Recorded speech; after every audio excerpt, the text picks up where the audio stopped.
गोपीनाथ मदन मोहन। जय राधे जय कृष्ण जय वृंदावन। श्री गोविंद गोपीनाथ मदन मोहन। श्याम कुंड राधा कुंड गिरे गोवर्धना। कालिंदी यमुना जय जय महावना। केशी घाट वंशी वट द्वादश कनाना। जहाँ सब लीला कोइलो श्री नंदा नंदना। जय राधे जय कृष्ण जय वृंदावन। श्री गोविंद गोपीनाथ मदन मोहन। श्री नंद यशोदा जय जय गोपगण। श्री दामादि जय जय धेनुवत्सगण। जय वृषभानु जय कीर्तिदा सुंदरी। जय पूरनमासी जय अभिरा नगरी। जय राधे जय कृष्ण जय वृंदावन। श्री गोविंद गोपीनाथ मदन मोहन। जय जय गोपीश्वर वृंदावन माझा। जय जय कृष्ण सखा बटुद्विज राजा। जय राम घाट जय रोहिणी नंदना। जय जय वृंदावन वसी जत जना। जय राधे जय कृष्ण जय वृंदावन। श्री गोविंद गोपीनाथ मदन मोहन। जय द्विज पत्नी जय नाग कन्या गणा। भक्ति तेजहार पाइलो गोविंद चरण। श्री राश मंडल जय जय राधा श्यामा। जय जय रास लीला सर्व मनोरमा। जय राधे जय कृष्ण जय वृंदावन। श्री गोविंद गोपीनाथ मदन मोहन। जय जय ज्वल रस सर्वरस सारा। परकिया भावे जहाँ ब्रजते प्रचार। श्री जन्म पाद पद्म कोड़िया स्मरण। दीन कृष्ण दास को है नाम संकीर्तन। जय राधे जय कृष्ण जय वृंदावन। श्री गोविंद गोपीनाथ मदन मोहन। जय राधे जय कृष्ण जय वृंदावन श्री गोविंद गोपी नाथ मदन मोहन हरे कृष्ण कृष्ण कृष्ण हरे हरे हरे राम राम राम हरे हरे हरे कृष्ण कृष्ण कृष्ण हरे हरे हरे राम राम राम हरे हरे हरे कृष्ण कृष्ण कृष्ण हरे हरे हरे राम राम राम हरे हरे हरे कृष्णा हरे बोल राधा गोविंद गोपीनाथ की जय। सभी को हरे कृष्णा, दंडवत प्रणाम सभी को। हरे कृष्ण। हरी बोल, बहुत सुंदर माता जी। हरे कृष्ण।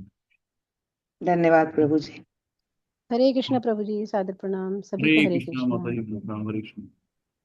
और कोई करना चाहेगा माता जी? 5 मिनट समय है। हरे कृष्ण प्रभु जी, मैं करती हूँ जो आप जी। बोल रहे थे ना, भजन वो वाला। हरी बोल।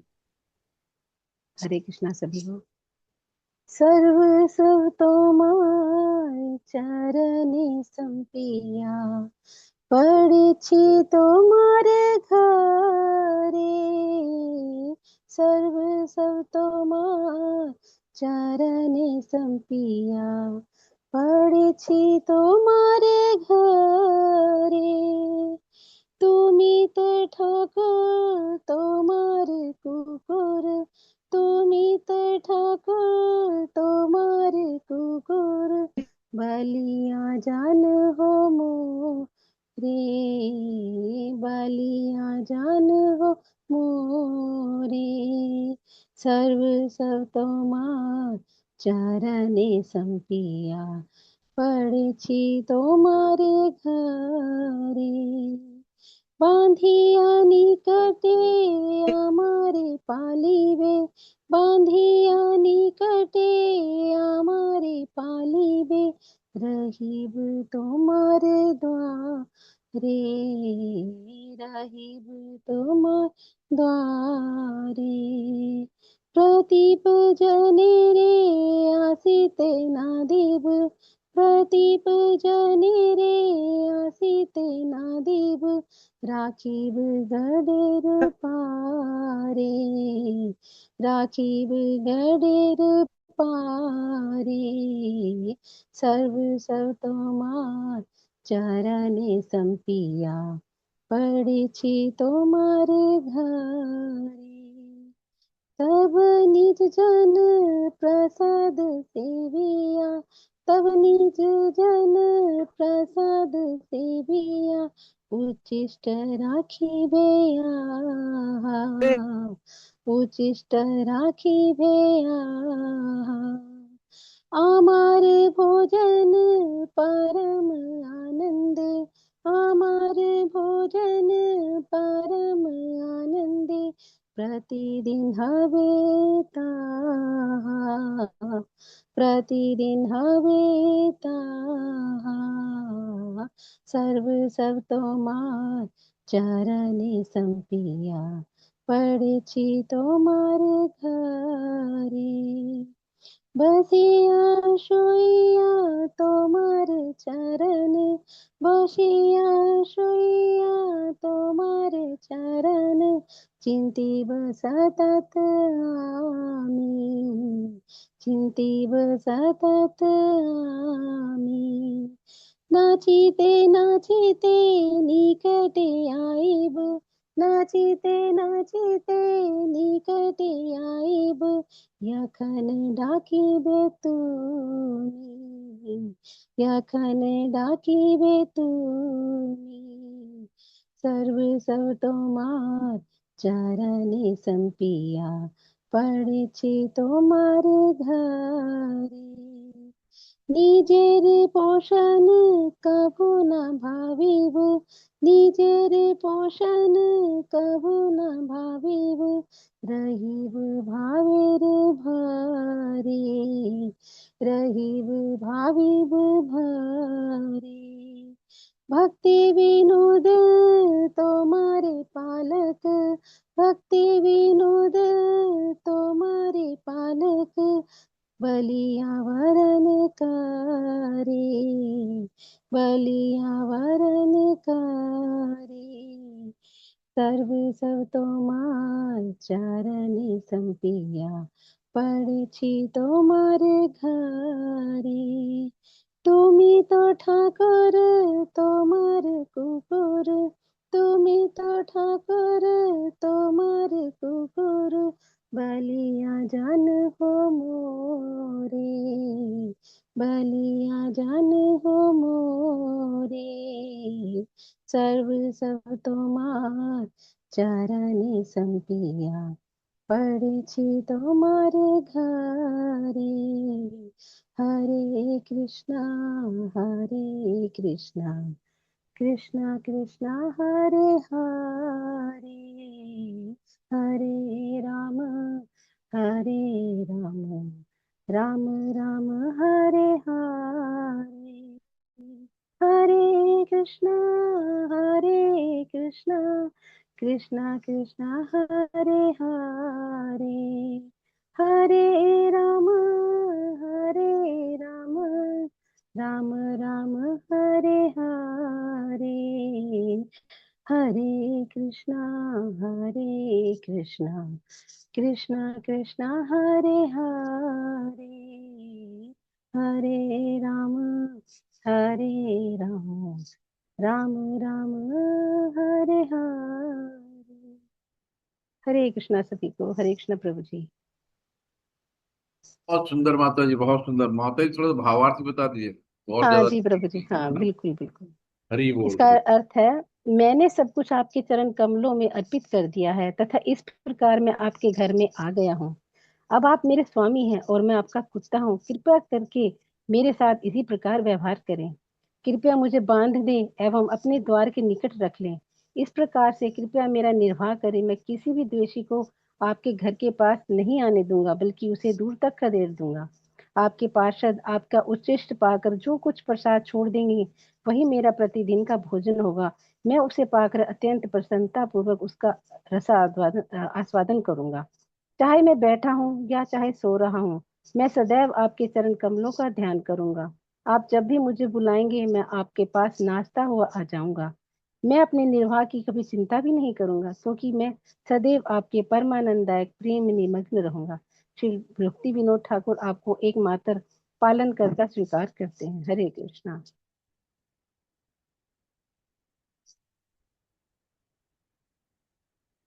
हरि बोल, हरि बोल, बहुत सुंदर।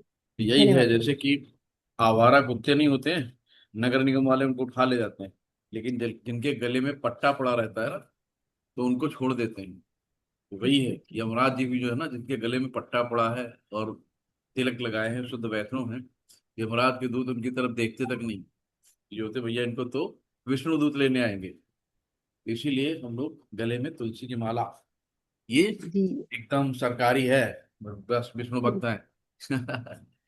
ये जी बोल। प्रभु जी, हमारा पट्टा है गले का तुलसी माला। हाँ, ये हमारा पट्टा है, हम लोग पालतू हैं भगवान के, तो और भगवान के प्रभु जी, द्वारा। अब तो ऐसा हो जाता है कि जगह तुलसी माला कभी टूट भी जाती है ना, तो इतना लगता है कि कहाँ से मिल जाए फटाफट, मुझ उसके बिना रहा नहीं जाता अब हाँ, तो। वो हम लोग का श्रृंगार है ना, अधूरा लगता है, श्रृंगार हो गया, क्या करे अधूरा कैसे। लगता है तिलक, और इसके बिना होता अधूरा बिना लगता अब तो। तिलक लगाए, बिना माला पहने लगता है कुछ है ही नहीं। कुछ है अब ही वो नहीं। सोने गहने वाले माला सब खत्म हो गए, तो यही खत्म हो श्रृंगार हो गया। गया।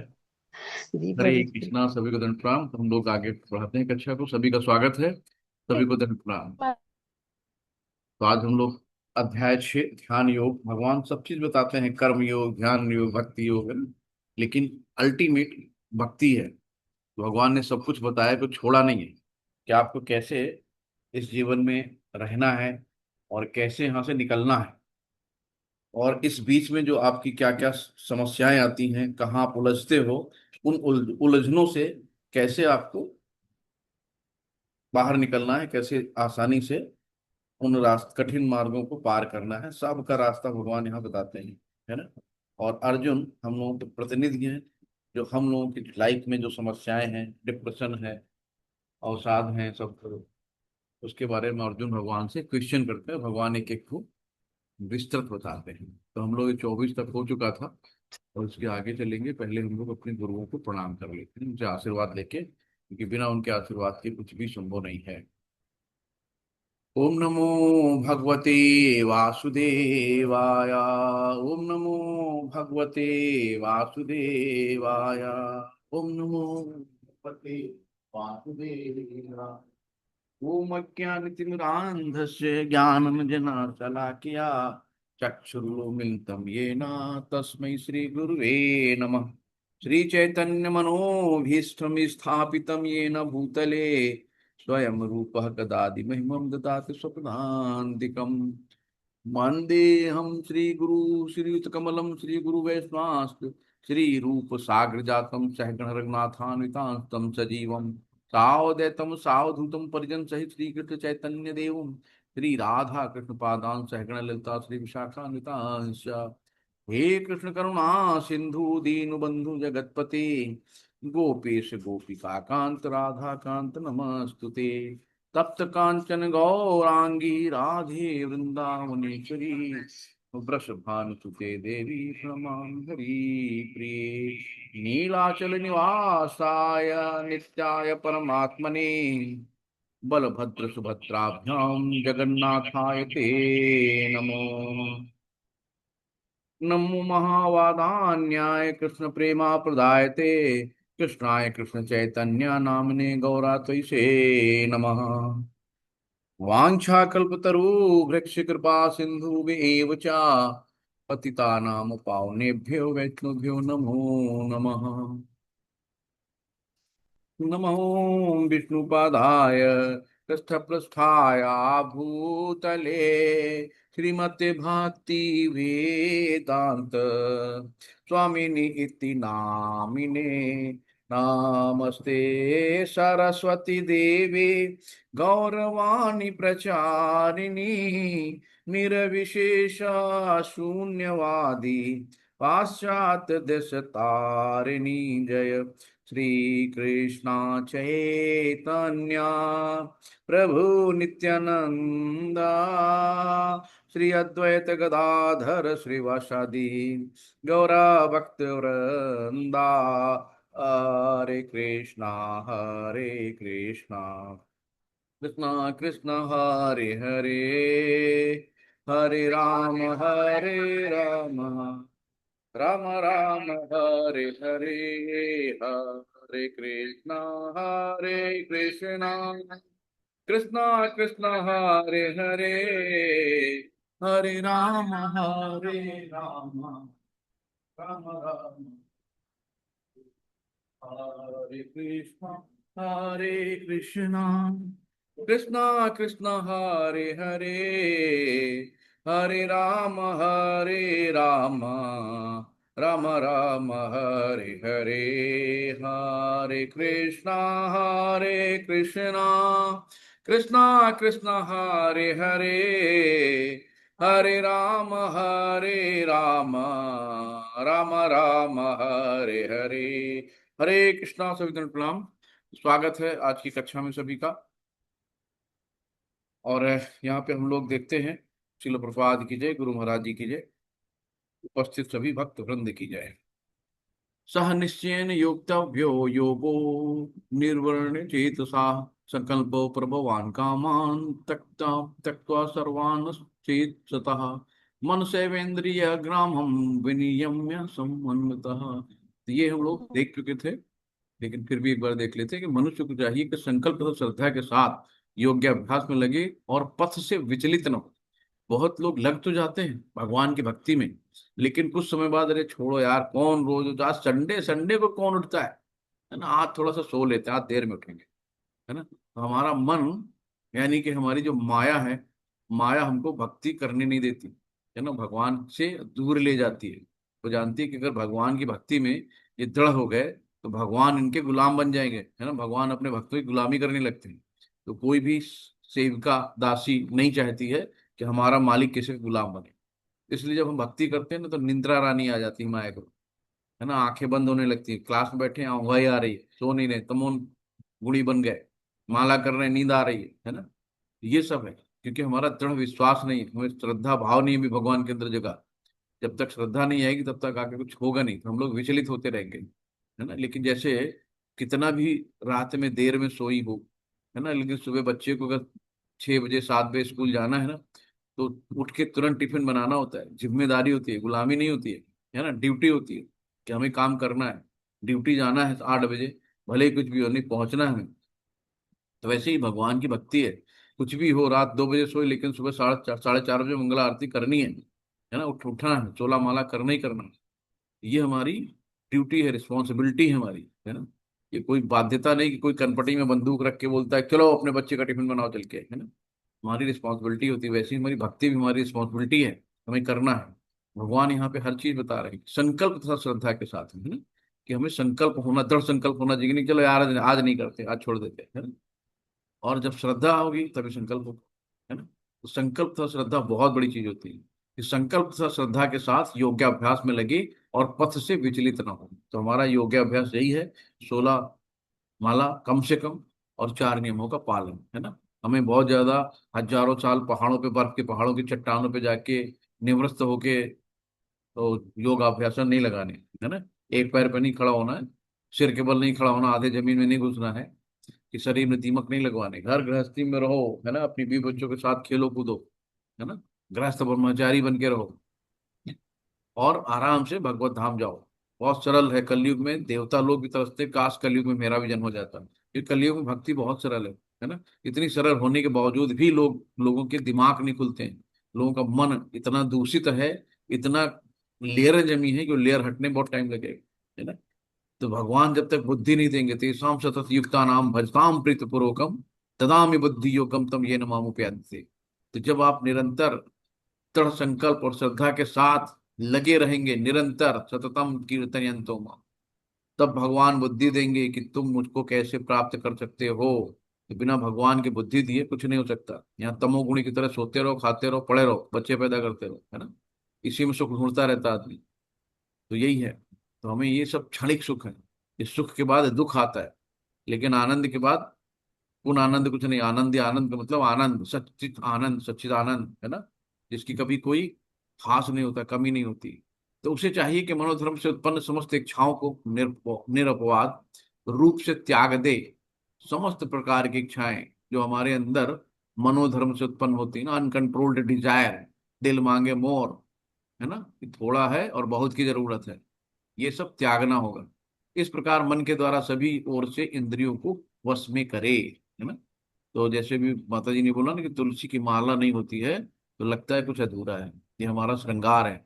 सोने का, अब एक बार सोने की माला नहीं हो चलेगा, हटाओ, क्योंकि सोने में भी कलयुग का वास है ना। 5 चीजों में, पर स्त्री गमन, नशा, मांस और धुत कीड़ा जुआ, और 5वां है सोना।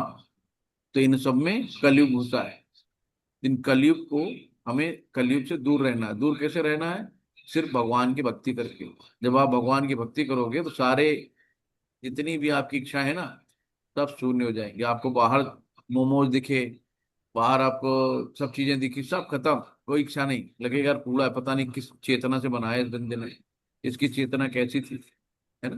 तो जब हम लोग ऐसे में आते हैं तो बिना भगवान को भोग लगाए, बिना तुलसी पत्र रखे कभी गले के नीचे नहीं जाते। और ये तुलसी माला पहनने का भी अर्थ ये भी है कि कोई भी चीज गले के नीचे जा रही है तो कम से कम गले से ही नीचे जाएगी ना। और बीच में तुलसी है, आराम से तुलसी को पार करते हैं, यानी कि एक बैरियर पार करते हुए जा रही है। जो भी गले के नीचे जा रहा है वो शुद्ध जा रहा है। तुलसी माला पहन के कोई दारू और नान में थोड़ी खाएगा, है ना। उसको खुद ही डर लगेगा यार क्या कर रहे हैं तुलसी पहने हुए। और जो आप तुलसी पहने हो तो आपको कोई ऑफर भी नहीं करेगा कि चल यार दारू पी ले, कि चल भाई आज नॉनवेज खा ले, है ना। उसने दूर से देखा तुलसी, बस तुरंत वो आपसे कहेगा नहीं, है ना। तो ये है महत्व कि तुलसी बिना भगवान कुछ एक्सेप्ट नहीं करते हैं। तो हमें क्या करना है कि निरअपवाद रूप से सब चीजों को त्याग देना, जो भी हमारी इच्छाएं हैं, क्योंकि इच्छाएं कभी खत्म नहीं होती। अनकंट्रोल्ड डिजायर, है ना। तो अनफुलफिल्ड डिजायर क्रिएट सारो, जो हमारी इच्छाओं की पूर्ति नहीं होती तो हमें दुख होता है। और भगवान यहाँ कह रहे हैं कि समस्त प्रकार की इच्छाओं का त्याग दो। तो जब हम समस्त प्रकार की इच्छाएं त्याग देंगे तो हमें दुख पहले खत्म हो गया ना।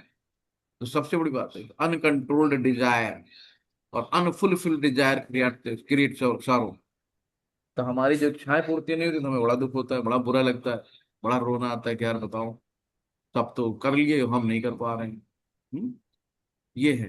तो भगवान यहाँ पे योगाभ्यास करने वालों को दृढ़ संकल्प होना चाहिए, और उसे चाहिए कि बिना विचलित हुए धैर्य पूर्वक अभ्यास करो। इसमें हम लोगों ने बहुत अच्छा सा एक श्लोक पढ़ा था, उपदेशामृत 3 श्लोक नंबर, उत्साहात निश्चयात धैर्यात तत्कर्म प्रवर्तनात्, है ना। उत्साह और निश्चय और धैर्य, कितनी बढ़िया चीजें लिखी ना, कि उत्साह के साथ और निश्चय पूर्वक, है ना, धैर्य के साथ तत्कर्म प्रवर्तनात् संग त्यागा सतो वृत्ते। हमें संग त्याग, जो फालतू के लोगों को उनका संग त्याग देना चाहिए, है ना।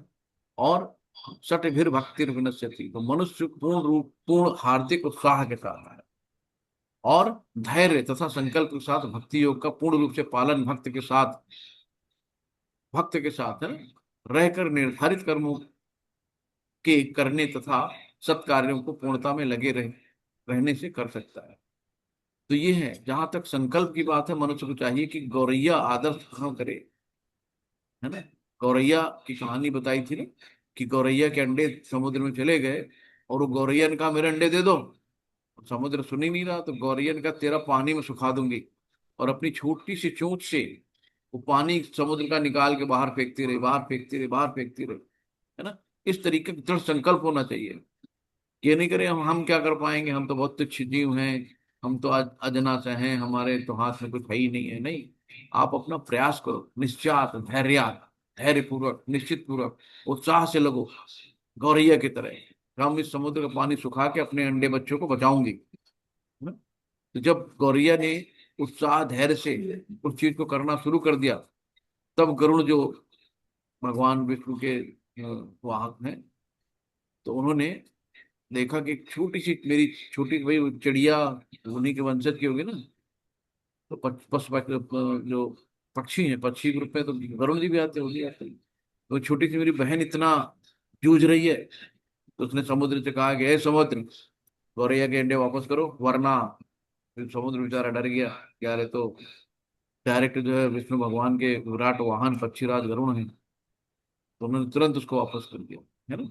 ऐसे ही होता है कि हमें किसी भी काम में धैर्य से निश्चित होके और श्रद्धा से लगना चाहिए, तभी चीजें पूर्ण होती हैं। जैसे ध्रुव महाराज को बताया था, ध्रुव महाराज 5 साल के थे, उनके अंदर धैर्य था, विश्वास थी, श्रद्धा थी, कि माँ ने कहा था कि भगवान जंगल में मिलेंगे, जंगल की तरफ चले गए, है ना। और उनके अंदर जो दृढ़ विश्वास देख के भगवान ने तुरंत गुरु को प्रकट किया, गुरु के रूप में नारद को भेज दिया कि जाओ भैया, वो जिद्दी लड़का मानेगा नहीं, है। तो नारद जी आए, उन्होंने कहा अरे जाओ यार, दूध दूध पियो, जाके चॉकलेट खाओ, भी कहाँ तुम जा रहे हो, इतनी कम उम्र में, 5 साल की उम्र तुम्हारी, तो तुम जंगल में तपस्या करने जा रहे हो। तो बहुत समझाया कि शेर खा जाएंगे, कुछ हो जाएगा, नहीं माने, है ना। दृढ़ था, विश्वास था, निश्चय था।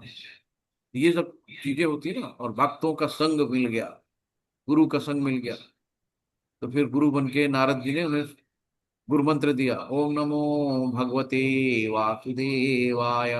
जो बेटा इस मंत्र का जाप करो, और मन से करो, श्रद्धा से करो, है ना। हम लोग भगवान से हम भी प्रार्थना करते हैं, भगवान हे नाम शब्द रूपी भगवान ना, शब्द प्रभु। तो शब्द प्रभु क्या है हमारे, हरे कृष्ण कृष्ण कृष्ण हरे हरे, हरे राम राम राम हरे हरे। तो शब्द प्रभु हमारे, है ना। तो हमारे मुख से शुद्ध शब्द, शुद्ध नाम उच्चारण निकलवा दो प्रभु, है ना। तो शुद्ध नाम उच्चारण कहो, बोलो एक एक नाम भगवान का, हरे कृष्ण कृष्ण कृष्ण हरे हरे, हरे राम राम राम हरे हरे। ये नहीं कि बीच में हरे कृष्ण राम हरे कृष्ण राम राम राम हरे कृष्ण हरे राम राम राम, ये नहीं कि बीच में 4 शब्द खा गए तो बोले हो गई पूरी माला 16, है ना। ऐसे नहीं, शुद्ध शब्द बोलो, शुद्ध नाम जप करो, कान से सुनो, है ना। और उच्चारण इतना हो कि अपनी अपने शब्द अपने कान में आए, है ना। तो सबसे बढ़िया होता है श्रुति सुनना, तो सबसे बेस्ट है।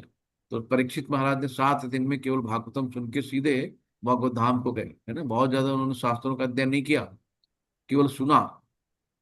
तो इस तरीके से हम लोग भी कर सकते हैं। निश्चित धैर्य और श्रद्धा, ये सब चीजें होनी चाहिए। तो फिर हम लोग आगे चलते हैं। शनैः शनैः रूपमेद् बुद्ध्या धृति गृहीतया आत्मसंस्थं मनः कृत्वा न किंचिदपि चिंतयेत। शिल प्रपाद की जय। हरे कृष्णा। पढ़े माता जी। श्रील प्रभुपाद की जय।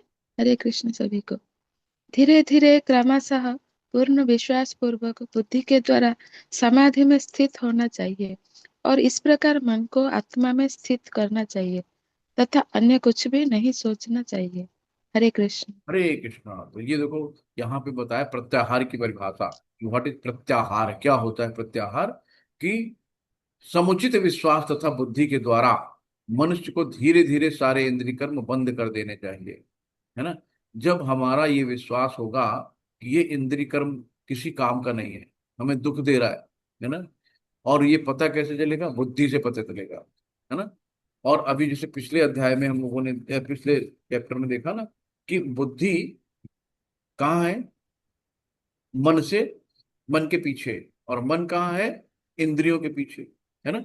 तो इंद्रियों को मन से कंट्रोल करना है और मन को बुद्धि से कंट्रोल करना है। और बुद्धि के निकट प्रवर्तन कहाँ पे है? आत्मा बैठी रहती है ना। तो ये सब क्रमबद्ध है। तो हमें अपनी मन की लगाम से अपनी इंद्रियों को वश में करना है। और मन बहुत चंचल है, तो मन की चंचलता कौन दूर करेगा? बुद्धि दूर करेगी। क्या बुरा है, क्या अच्छा है, बुद्धि हमारी निर्णय लेगी ना। कभी आप देखो, कोई गलत काम करो, मन कहता है चलो यार कर लो, है ना। बचपन में हम लोग जब कक्षा 5-8 में थे ना, बहुत शैतानी करते थे। तो एक 10-15 पैसे की सिगरेट मिलती थी पैनामा, तो वहीं पे एक नहरिया थी, पुलिया टाइप में, है ना। तो जाके कुछ नहीं देखते हैं ना, बड़ों को देख रहे, अच्छा यार बहुत अच्छी चीज होती होगी। बच्चे देखो बड़ों से सीखते हैं ना। तो ये लोग सिगरेट पीते हैं यार, बड़े कितने स्टाइल में, इसका मतलब कुछ अच्छा होता होगा। और जाके टॉफी कंफर्ट के बजाय सिगरेट ले आए, और 3-4 बच्चे मिलके वहीं पीने लगे। देखे क्या होता है, अब वो खांसी आने लगी बहुत जोर। कहाँ घुस गए? छुप के। क्यों छुप गए? क्यों? डर लग रहा था कोई देख ना ले, है ना, मम्मी मारेगी, पापा मारेंगे। वो अंदर से धड़कन बड़ी थी, टक टक टक टक टक टक। क्यों? गलत काम कर रहे थे, है ना। तो बुद्धि हमारी हमेशा निर्णय देती है गलत है, और फिर भी हम बुद्धि को इग्नोर कर देते हैं। तो बुद्धि कहती जा, मंकी बन जाएगा ना, मन की मानना तो मंकी बंदर बन जाएगा। फिर हम लोग गलत कर लेते हैं, और गलत करने के बाद फिर क्या होता है? जेल हो जाती है ना। जितने भी गलत काम करने वाले हैं, उनके क्या, उनके अंदर ये भावनाएं नहीं आती? छोटी छोटी बच्ची, मासूम बच्चियों को उठा ले जाते हैं, उनके साथ गलत काम करके मार डालते हैं, है ना, क्षणिक सुख के लिए, बताओ। और उसके बाद क्या होता है? उनको, उनका इनकाउंटर कर दिया जाता है आज के जो योगी सरकार में, या उनको आजीवन कारावास मिल जाता है। एक क्षणिक तृप्ति इतना प्रबल होती है कि आदमी अपने परिवार, बच्चों को, सबको भूल जाता है कि मेरे पीछे भी कुछ है ना। इतना स्वार्थी बन जाता है अपने सुख के लिए कि अपने बीवी बच्चों, अपने माँ बाप को भी भूल जाता है कि मेरे बाद इनका क्या होगा। तो ये हमारी इंद्रियां हैं। तो इन्हें अगर हम कंट्रोल में नहीं रखेंगे ना, तो बहुत बड़ी चीजें हो जाती है। तो थोड़ा सा सुख, क्षणिक सुख के लिए आदमी पूरा पूरा जीवन अपना बर्बाद करने के तैयार है ना। पूरा, अब सोचो, कहीं कुछ और भी देखते होगा, तांत्रिक हैं, बाबा हैं, है ना, वो बुलाते हैं स्त्रियों को, तुम्हारे ऊपर भूत आ गया, फलाना आ गया, ढिमकाना आ गया। स्त्री, स्त्री को कहा गया ना, स्त्री भावनाओं में बहुत जल्दी बह जाती है, इमोशनल होती है, बहुत ज्यादा इमोशनल होती है। उनको कोई भी बहला सकता है, कोई भी 4 मीठी बातें की और बस उनको अपने जाल में फंसा लिया, और वो भूल जाती है कि इसके दिमाग में क्या चल रहा है, कितना सातिर आदमी है जो हमसे बात कर रहा है ना। तो भावनाओं में बह जाती है। इसलिए स्त्रियों को हमेशा सानिध्य में रहना है। बचपन में माता पिता के संपर्क में रहती है, जब बड़ी होती है तो पति के सानिध्य में रहती है, और जब बूढ़ी हो जाती है तो उनको बेटे के सानिध्य में रहना होता है। तो कभी भी स्त्री को अकेला नहीं छोड़ा जाता, है ना। कभी स्त्री को नहीं कहा चलो भाई तुम जंगल में जाके सन्यासी बन जाओ, सन्यासी, है ना। उनको घर में रहना होता है, वो घर छोड़ के कहीं नहीं जाती है। तो इसलिए हमेशा बहुत सतर्क रहना है कि दुनिया बहुत चगड़ है। अपना काम कराने के लिए आपको किसी भी तरीके, किसी हद तक वो जा सकते हैं, कुछ भी कर सकते हैं। क्यों? इंद्रिय तृप्ति के लिए। तो इंद्रियां इतनी खतरनाक होती है, तो हमें इंद्रियों को इंद्रिय के स्वामी यानी कि भगवान की सेवा में लगा देना है। तो इस तरीके से इंद्रियों को हम अपने बस में कर सकते हैं। कि चंचला मन कृष्णा, भगवान अर्जुन से पूछते हैं, अर्जुन भगवान से पूछते हैं कि हे भगवान, ये मन इतना चंचल है कि मैं हवा को तो वश में कर सकता हूँ, वायु को वश में कर सकता हूँ, लेकिन मन को कैसे वश में करें? तो भगवान कहते हैं अभ्यास से तो कौनते वैराग्य। तो निरंतर अभ्यास करो और वैराग्य करो, है ना।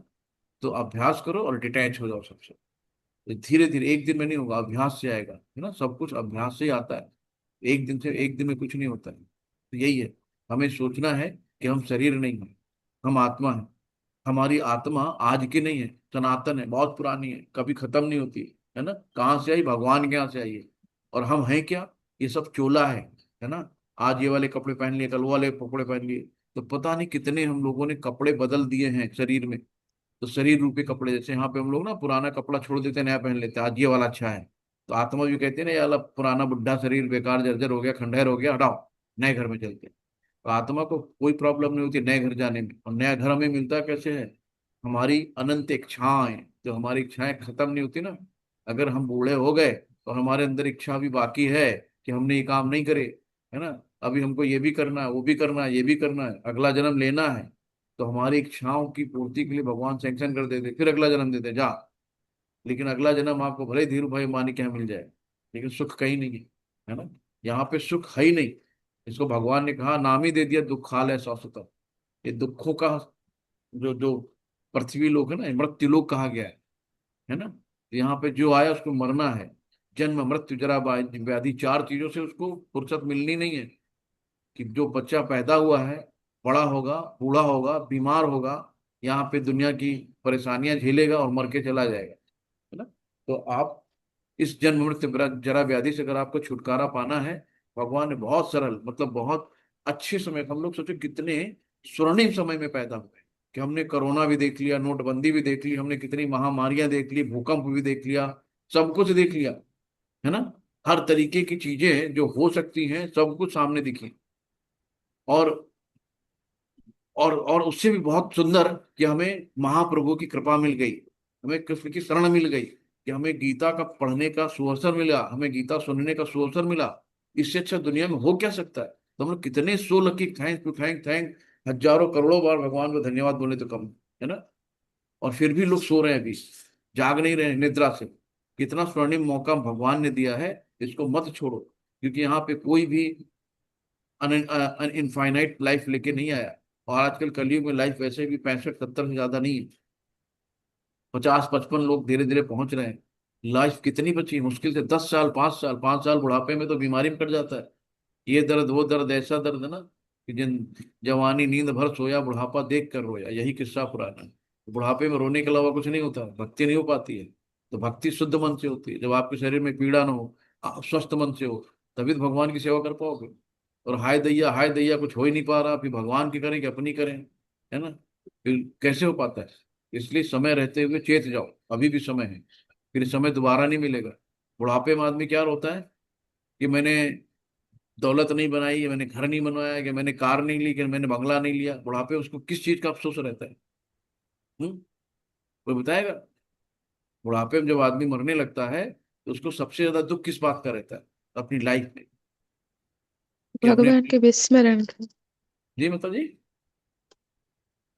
क्या? भगवान के विस्मरण जो होता है ना, उसका पश्चाताप होता है मृत्यु के समय। नहीं मतलब इतना इतना आदमी सुखी कहाँ जो भगवान के स्मरण याद करे। बुढ़ापे में भगवान याद ही नहीं आते। अगर भगवान याद आ जाए तो उससे मुक्ति नहीं मिल जाएगी। अंत काले जमा में स्मरण मुक्ता कले वरम, है ना। और कोई बताएगा सबसे ज्यादा किस बात का अफसोस होता है लाइफ के आखिरी में व्यक्ति को? क्या सोचता है वो? कि काश मैंने बंगला नहीं बनवाया, काश मैंने अपने बच्चे की नौकरी नहीं लगवा पाया, कि काश मैं गाड़ी नहीं खरीद पाया, लग्जरी कार में नहीं चल पाया, कि हमें एरोप्लेन में नहीं चल पाया। क्या सोचता है आखिरी में? अफसोस किस बात का होता है उसे? भगवान तो बहुत सेकेंडरी होते हैं, भगवान को कौन याद कर पाता है? आखिरी में वेंटिलेटर में पड़ा रहता है, पीड़ा रहती, इतनी ज्यादा दर्द रहती, हाय दैया हाय तौबा। डॉक्टर डॉक्टर भगवान नजर आता है, डॉक्टर बचा बचा लो मुझे, डॉक्टर मुझे बचा लो, मरने नहीं देना, है ना। भले 90 साल का है लेकिन वो मरना नहीं चाहता, कोई नहीं मरना हरे चाहता। कृष्ण प्रभु जी। जी माता जी। सर, इसी चीज का अफसोस होता है प्रभु जी की ये सब मेरा छूट रहा है, ये सब जो भी है ये सब छूट रहा है, मैं कर नहीं पाया, जीवन छूट रहा है। जो जिंदगी में रह जाता है करने के लिए, वही चीज का अफसोस होता है लास्ट टाइम में। जी जी, मतलब काफी हद तक सही है ना। मतलब हमारे पास वो, हमें दुख किस बात का होता है आखिरी में, सबसे लास्ट में, काश वो समय मुझे मिल जाता फिर से, जो मैंने समय गंवाया है, जो मैंने समय सो के गंवाया है, जो मैंने समय खा के गंवाया है, जो मैंने समय एक्स्ट्रा फालतू में प्रजल्पा करके परपंच करके गंवाया है ना। वो अपॉर्चुनिटी मिली थी मुझे, एक बार नॉक किया था, लेकिन वो मैंने छोड़ दिया था, है ना। उस समय के लिए रोता है, लेकिन उस समय दोबारा नहीं मिलता है ना। तो आखिरी में हमें धन दौलत और परिवार की चिंता नहीं होती। काश वो समय कोई लौटा दे मेरे बीते हुए दिन, है ना, गाना नहीं सुना, कोई लौटा दे मेरे बीते हुए दिन। तो बीते हुए दिनों की याद करता है। आज हम लोग भी मरने के कगार पे नहीं है, लेकिन अभी भी हमें लगता है ना कि यार काश हमने अगर इंटर में वाली पढ़ाई कर ली होती, काश हमें इस तरह की एक मौका मिला था, अगर हम वो काम कर लेते तो आज मेरे पास ये हो जाता, है ना। वो अपॉर्चुनिटी मेरे पास आई थी, नौकी थी, लेकिन मैंने उसको इग्नोर कर दिया। अगर वो मैंने पकड़ ली होती तो आज मेरे साथ ये हो जाता, है ना। तो हमें सिर्फ दुख होता है समय का, जो समय की हम कोई कीमत नहीं देखते। समय आराम से, समय कहता है ना मैं तो चल रहा हूँ, तुमको चलना हो मेरे साथ तो चलो। घड़ी कभी किसी का वेट नहीं करती, समय नेवर वेट। टिक टिक टिक टिक टिक, वो परमानेंट आपकी प्रतिक्षण प्रतिपल आपको मौत की कगार पे लेके जा रहा है। एक एक सेकंड, एक एक दिन, एक एक मिनट आपका कम हो रहा है लाइफ में, और हमें कोई पता नहीं, हमें कोई परवाह नहीं है कि हमारा एक एक दिन खत्म हो रहा है, एक एक दिन मेरा नष्ट हो रहा है। हम इसका कैसे सदुपयोग करें कभी ध्यान नहीं देते, और अपनी मस्ती में मस्त रहते, है ना। आप अपने सराउंडिंग में देखो ना, कभी कभी जब आप भक्ति में आ जाते हो ना, तो आपको ऐसे लोगों से चिढ़ होने लगती है। वो आपके दुश्मन नहीं है कि उनसे आप चिढ़ रहे हो, आपको उनसे गुस्सा आ रही है, आप उनको प्रेम करते हो, इसलिए उनके गुस्सा आती है कि यार बताओ, इतना अच्छा गोल्डन अपॉर्चुनिटी मिली है और फिर भी ये सो के बिता रहे हैं, फिर भी ये इग्नोर कर रहे हैं इस चीज को। कितनी बैड लक है इनका। आप उनको देना चाह रहे हो लेकिन वो लेने नहीं चाह रहे हैं, उनको मतलब ही नहीं है। उसमें आपको झुंझलाहट आती है, उसमें आपको चिढ़ होती है कि यार बताओ, भगवान ने सब कुछ दे रखा है ना, नॉक कर रहे हैं भगवान, ले लो बेटा ले लो, नहीं लेना है, कूड़ा कचरा ले लेंगे, एक्सेप्ट कर लेंगे, अच्छी चीज नहीं लेना, समझ में नहीं आती। सबके साथ यही प्रॉब्लम, है ना। चलिए हम लोग आगे बढ़ते हैं। तो ठीक है ना। आखिरी में क्या लगता है लोगों को, समय, मैं सही हूँ, गलत तो नहीं बोला माता जी। हरे कृष्णा। तो हमें क्या करना है कि इंद्र तृप्ति के विषय में नहीं सोचना चाहिए, उसे परमात्मा के आनंद के अतिरिक्त किसी अन्य आनंद का चिंतन नहीं करना चाहिए। कृष्ण भावनामृत का अभ्यास करने से ये अवस्था सहज ही प्राप्त होती है। जब आप धीरे धीरे भक्ति में बढ़ते हो ना, तो स्वतः आपको इन फालतू चीजों से चिढ़ हो जाती है ना। आपको प्याज लहसुन में रुचि नहीं होगी, आपको प्रजल्पा में रुचि नहीं होगी। यार सोचोगे, अब कल मेरे पास एक पेशेंट आके बैठ गए, बुजुर्ग हैं 70 साल के, कोई काम है नहीं, और दवा लिया उन्होंने पत्नी की, फिर बैठ के अपना, हाँ डॉक्टर साहब, तुमने कहा प्रभु जी मुझे अभी माला करनी है, थोड़ी सी माला मेरी रहेगी, टाइम नहीं मिल पाया, अ, निर्जला एकादशी थी, रात भर जगे हैं, फिर वो दिनचर्या गड़बड़ हो गई है, तो प्लीज अभी मुझे संध्या आरती भी करनी है, अब ये भी करना है, तो उनको मुझे लिटरली कहना पड़ा कि आप जाओ उठ के यहाँ से, मेरे पास समय नहीं है।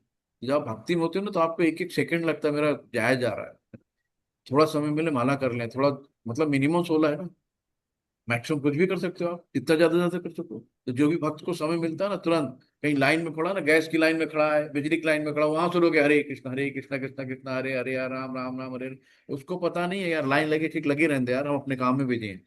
वहां पे टेंशन नहीं कर रहा, मैं कितनी लंबी लाइन है यार, अभी तक नंबर नहीं आ रहा, ये क्या कर रहा है, क्लब क्या काम नहीं कर रहा, हम लोग धूप में खड़े हैं, कुछ नहीं, भक्त आराम से अपने मस्ती मस्त हो जाता है, तुरंत अपने भगवान का नाम जप करना शुरू कर देता, उसको कोई टेंशन नहीं होती। लाइन है कुछ भी हो, ठीक है यार 1 घंटे और लाइन लगा लो, वही माला और आज कंप्लीट हो जाएगी, है ना। ये होती भक्ति, वो हमेशा खुश रहता है, हर हाल में खुश रहता है। भक्त का, भक्त के चेहरे पे कभी आप टेंशन नहीं देखो किसी बात का, है ना। टेंशन अगर होगी सिर्फ यार आज हमारी माला नहीं हो पाई, आज हम भगवान की ढंग से पूजा नहीं कर पाए, आज भगवान को लड्डू गोपाल को भोग नहीं लगा पाए, इसकी टेंशन होगी। और दुनिया में उसको किसी टेंशन नहीं देती, दुनिया में आग लग जाए कोई मतलब नहीं, है ना। ये भक्त होता है। तो भक्ति इतनी सुखमय जीवन होता है भक्ति का। तो हमें ऐसे आनंद की तरफ जाना है। जब आपको हायर टेस्ट लग जाता है ना, फिर लोअर टेस्ट एकदम खत्म हो जाते हैं। तो पहले हायर टेस्ट लगाओ तो, है ना। हम लोग उस लोअर टेस्ट में पड़े हैं, क्षणिक जीभ के स्वाद में, इंद्रिय तृप्ति में, उसी में लगे रहते हैं हम लोग। तो आगे चलते हैं। यतो निश्चलति मन, यतो यतः यतः निश्चलति मनः चलस्मम अस्थिरम ततः ततः नियम्यम एतत् आत्मानि एव वशम नयेत। शिल प्रपाद की जय। पढ़ी बताइए। हरे कृष्ण। मन अपनी चंचलता तथा अस्थिरता के कारण जहाँ कहाँ भी विचरण करता हो, मनुष्य को चाहिए कि उसे वहां से खींचे और अपने वश में लाए। हरे कृष्ण। तो जब ऐसे करेंगे तो उसको कहते हैं गोस्वामी, है ना। गोस्वामी की, किसको गोस्वामी कहते हैं? कि मन स्वभाव से चंचल और स्थिर है, किंतु स्वरूप सिद्ध योगी, है ना, कल हमने बताया था स्वरूप सिद्ध को, स्वरूप सिद्ध योगी को मन को वश में लाना होता है, और उस मन का अधिकार नहीं होता, उस मन का अधिकार नहीं होना चाहिए। आगे कहते हैं कि जो मन को, है ना, मन को यानी तथा इंद्रियों को वश में रखता है उसको गोस्वामी कहते हैं, है ना। तो जो इंद्रियों को अपने वश में रखता है, जो, उसको गोस्वामी कहते हैं। और जो इंद्रियों और मन के वशीभूत होता है वो गोदास, है ना। तो इंद्रियों का दास हो जाता है, यानी इंद्रियों का सेवक कहलाता है। कि अपनी इंद्रियों को हम अपने कंट्रोल में नहीं रख पाते, है ना। जहां देखे ललचा लिए, लाल टपक गई, है ना, किसी भी चीज में हो, तो उसको हम गोदास कहते हैं। और कहते हैं कि जो गोस्वामी कहलाता है, जो मन के वशीभूत होता है, जो गोदास अर्थात इंद्रियों का सेवक होता है। तो गोस्वामी इंद्रिय सुख के मानक से भिन्न होता है। दिव्य इंद्रिय सुख वो है जिसमें इंद्रियां हृषिकेश, यानी जो हृषिकेश को इंद्रियों के स्वामी, है ना, ऋषिकेश कहते हैं। दिव्य इंद्रिय सुख वो है जिसमें इंद्रियों के स्वामी यानी ऋषिकेश भगवान कृष्ण की सेवा में लगी रहती। सारी इंद्रियां हमने भगवान की सेवा में लगा दी, है ना। जिह्वा को हमने भगवान का प्रसाद खाने में, मुख को हरे कृष्ण कृष्ण कृष्ण हरे हरे, हरे राम राम राम हरे हरे मंत्र बोलने में, है ना। हाथों को भगवान की विग्रह की सेवा करने में, झाड़ू पोछा लगाने, मंदिर साफ करने में, भगवान का वस्त्र पहनाने में, है ना। सारी चीजों को, आंखों को भगवान के विग्रह का दर्शन करने में, कान को भगवान के जो हरि संकीर्तन है उनको सुनने में, है ना। भक्तों का संग लिया, स्पर्श करने में भक्तों को। तो इस तरीके से जो, हर तरीके से पैरों को भगवान के मंदिर तक जाके चल के, है ना, मंदिर में पहुंचने के लिए पैरों को सेवा दे दी। तो जितनी भी हमारी चीजें हैं शरीर में, सब हमने भगवान की सेवा में लगा दी। और जिह्वा को भगवान का प्रसाद खाने में अगर लगाया तो हमें जो बाहर की चीजें हैं अपने आप पसंद नहीं आएंगी, है ना, उनसे विरक्त हो जाएगी। मजबूरी में आप भले ही खा लो, चलो भाई चलो तुलसी पत्र डाल के, कहीं अगर आपकी मजबूरी है तो बिना प्याज लहसुन का, और वो भी भोग लगी तुलसी, क्योंकि जो बनाता है भोजन बाहर वाला, होटल वाला, कहीं भी उसकी चेतना कैसी पता नहीं ना। तो जैसा खाए मन वैसा हो अन्न, और जैसा पिए वाणी और वैसी हो वाणी। तो अगर हमने किसी गलत चेतना वाले व्यक्ति के द्वारा बनाया हुआ खाना खाया, तो उसकी चेतना यानी उसकी चीजें मुझ तक आती हैं, है ना। ये वाइब्रेशन होते हैं। अब पंखा चल रहा है, किससे चल रहा है? इलेक्ट्रिक से। क्या इलेक्ट्रिक आपको दिख रही है? कहाँ से आ रही है ना। ऐसी चेतना है, एनर्जी दिखती नहीं है, ट्रांसफॉर्मेशन ट्रांसफर हो जाती है इधर से उधर। आप अपने बच्चे के लिए जो खाना बनाते हो, है ना, उसमें शुद्ध चेतना होती है, मेरा बच्चा खाएगा, मेरा लल्ला खाएगा। और वही नौकरानी खाना बनाती है, बैंड आती है, उसे आप कह दो एक बार कि 2 रोटी अगर बना लेना, बेटा भूखा है, तो तुरंत उसने वाइब्रेशन निगेटिव भर दिया। इसलिए आज ही मुझे देर हो रही थी, आज ही इनको 2 रोटी और बनवाना था ना, तो उसने सारा निगेटिविटी भर दी उस खाने में। वो खाना बच्चा खाएगा, उसके अंदर निगेटिविटी आएगी, है ना। एक कहानी हमने शायद बताई थी कि एक ऑफिसर थे और अच्छे करोड़पति थे। उनको एक दिन सपना आया कि मैं मलिन बस्ती में जा रहा हूँ, कमरा ढूंढ रहा हूँ। और बहुत डर गए कि यार मेरी क्या ये दिन आने कि मुझे मलिन बस्ती में जाके रूम लेना है, दर दर ढकना है, 2-2 हजार हजार हजार रुपए में, मतलब बार्गेनिंग करने के इतने में इतने दे दो कमरा किराए पे। एकदम खड़बड़ा के अपने गुरुजी के पास गए, बोले ऐसा सपना है, मैं डर गया हूँ, क्या मैं आज राजा की खासियत में क्या मैं रंक बन सकता हूँ? मैंने सुना है राजा से रंक भी बन जाते हैं लोग, क्या ऐसी स्थिति मेरी आ सकती है? तो गुरुजी बोले भाई क्यों नहीं आ सकती है, लेकिन अभी कुछ समय वेट करो, इसका उत्तर तुम्हें मिल जाएगा। एक दिन वही नौकरानी आ, मालिक से बोलती है कि मैं बहुत दिन से, दिमाग में मेरा चल रहा है, मेरी जो लैंडलॉर्ड है उन्होंने कहा है कि कमरा खाली कर दो, अब मुझे कहीं कमरा मिल नहीं रहा, और मेरी इतनी हैसियत नहीं है कि हम 2 महीने का एडवांस किराया दे पाए। और हम ऑलरेडी आपसे एडवांस ले चुके हैं, मेड लोग हमेशा ना मालकिन से एडवांस लेती रहती, सैलरी के अलावा उनके पास एडवांस चलता रहता है, आज ये काम है आज वो काम है, लोग दे भी देते हैं, चलो यार मांग रही, कहीं गुस्सा आ जाएगी, काम छोड़ के चली जाएगी, तो वो भी डर रहता है उनको, फिर हमें करना पड़ेगा। तो अब वो कह रहे थे हम ऑलरेडी आपसे एडवांस ले चुके हैं, और हम अब कैसे, हम आपसे कह नहीं पा रहे हैं, बड़ी हिम्मत करके हमने आपसे कहा है, मैं रोज यहाँ खाना बनाने के बाद जाती हूँ, रोज कमरे ढूंढती हूँ जहाँ वो किराया बताते हैं, मैं फिर चुपचाप चली आती हूँ। और बहुत टेंशन में, मालिक कुछ मेरी मदद कर दो। तब जाके उस मालिक ने फिर अपने गुरुजी की कहानी बताई। तो गुरुजी ने कहा ना कि देखो, जो उसके मानसिक, जब वो आप खाना बनाने आती है ना, जब रोटी बना रही तो उसके दिमाग में चल रहा है कि मुझे जाना कमरा ढूंढने, कमरा मिलेगा कि नहीं मिलेगा, कैसे पैसे का अरेंजमेंट होगा, कैसे क्या होगा। तो जो खाना बना रही थी, सोच उसकी क्या थी? वो सोच हरे कृष्ण हरे कृष्ण हरे कृष्ण, हरे राम राम राम, और थी नहीं कि उसके दिमाग में महामंत्र चल रहा था खाना बनाते समय, है ना। तो उसका खाना बनाते समय जो वाइब्रेशन थी वो खाने के अंदर आई, और वो खाना खाया उस मालिक ने, है ना। तो वो वाइब्रेशन उसके अंदर चली गई। उसको रात में सपना आया कि तू मलिन बत्ते में कमरा ढूंढ रहा है। तो ये होते वाइब्रेशन, है ना। तो इसीलिए जब लोग भगवान का भोग लगाते हैं, जब भगवान का भोजन बनाते हैं, है ना, उस समय हमें अच्छी मानसिकता, अच्छी चेतना से काम करना है। जो भगवान का भोग लगाते हैं ना, कम से कम 16 माला करते हैं, तब भगवान का राजभोग जो मंदिरों में मिलता है ना, तो 16 माला करने वाले ही किचन में जा सकते हैं। दीक्षा लेने के बाद 16 माला, ये नियम है, तभी वो किचन में जा सकते हैं भगवान के, ऐसे किचन में जा नहीं सकते, है ना। और इतना उनके अंदर इंद्रियों का अपने अंदर वश में होता है ना, कि भगवान का जो भोग का प्रसाद बनना बहुत बहुत टेस्टी बनता है, लेकिन उनमें लार नहीं आ सकती, उनके अंदर महक नहीं जा सकती खाने की। उतना कंट्रोल में रखते हैं अपने आप, कि जब तक भगवान उसको ग्रहण नहीं कर लेंगे ना, उसके महक की भी स्वाद नहीं जानी चाहिए उनके अंदर। इतना उनके अंदर इन चीजों का कंट्रोल होता है।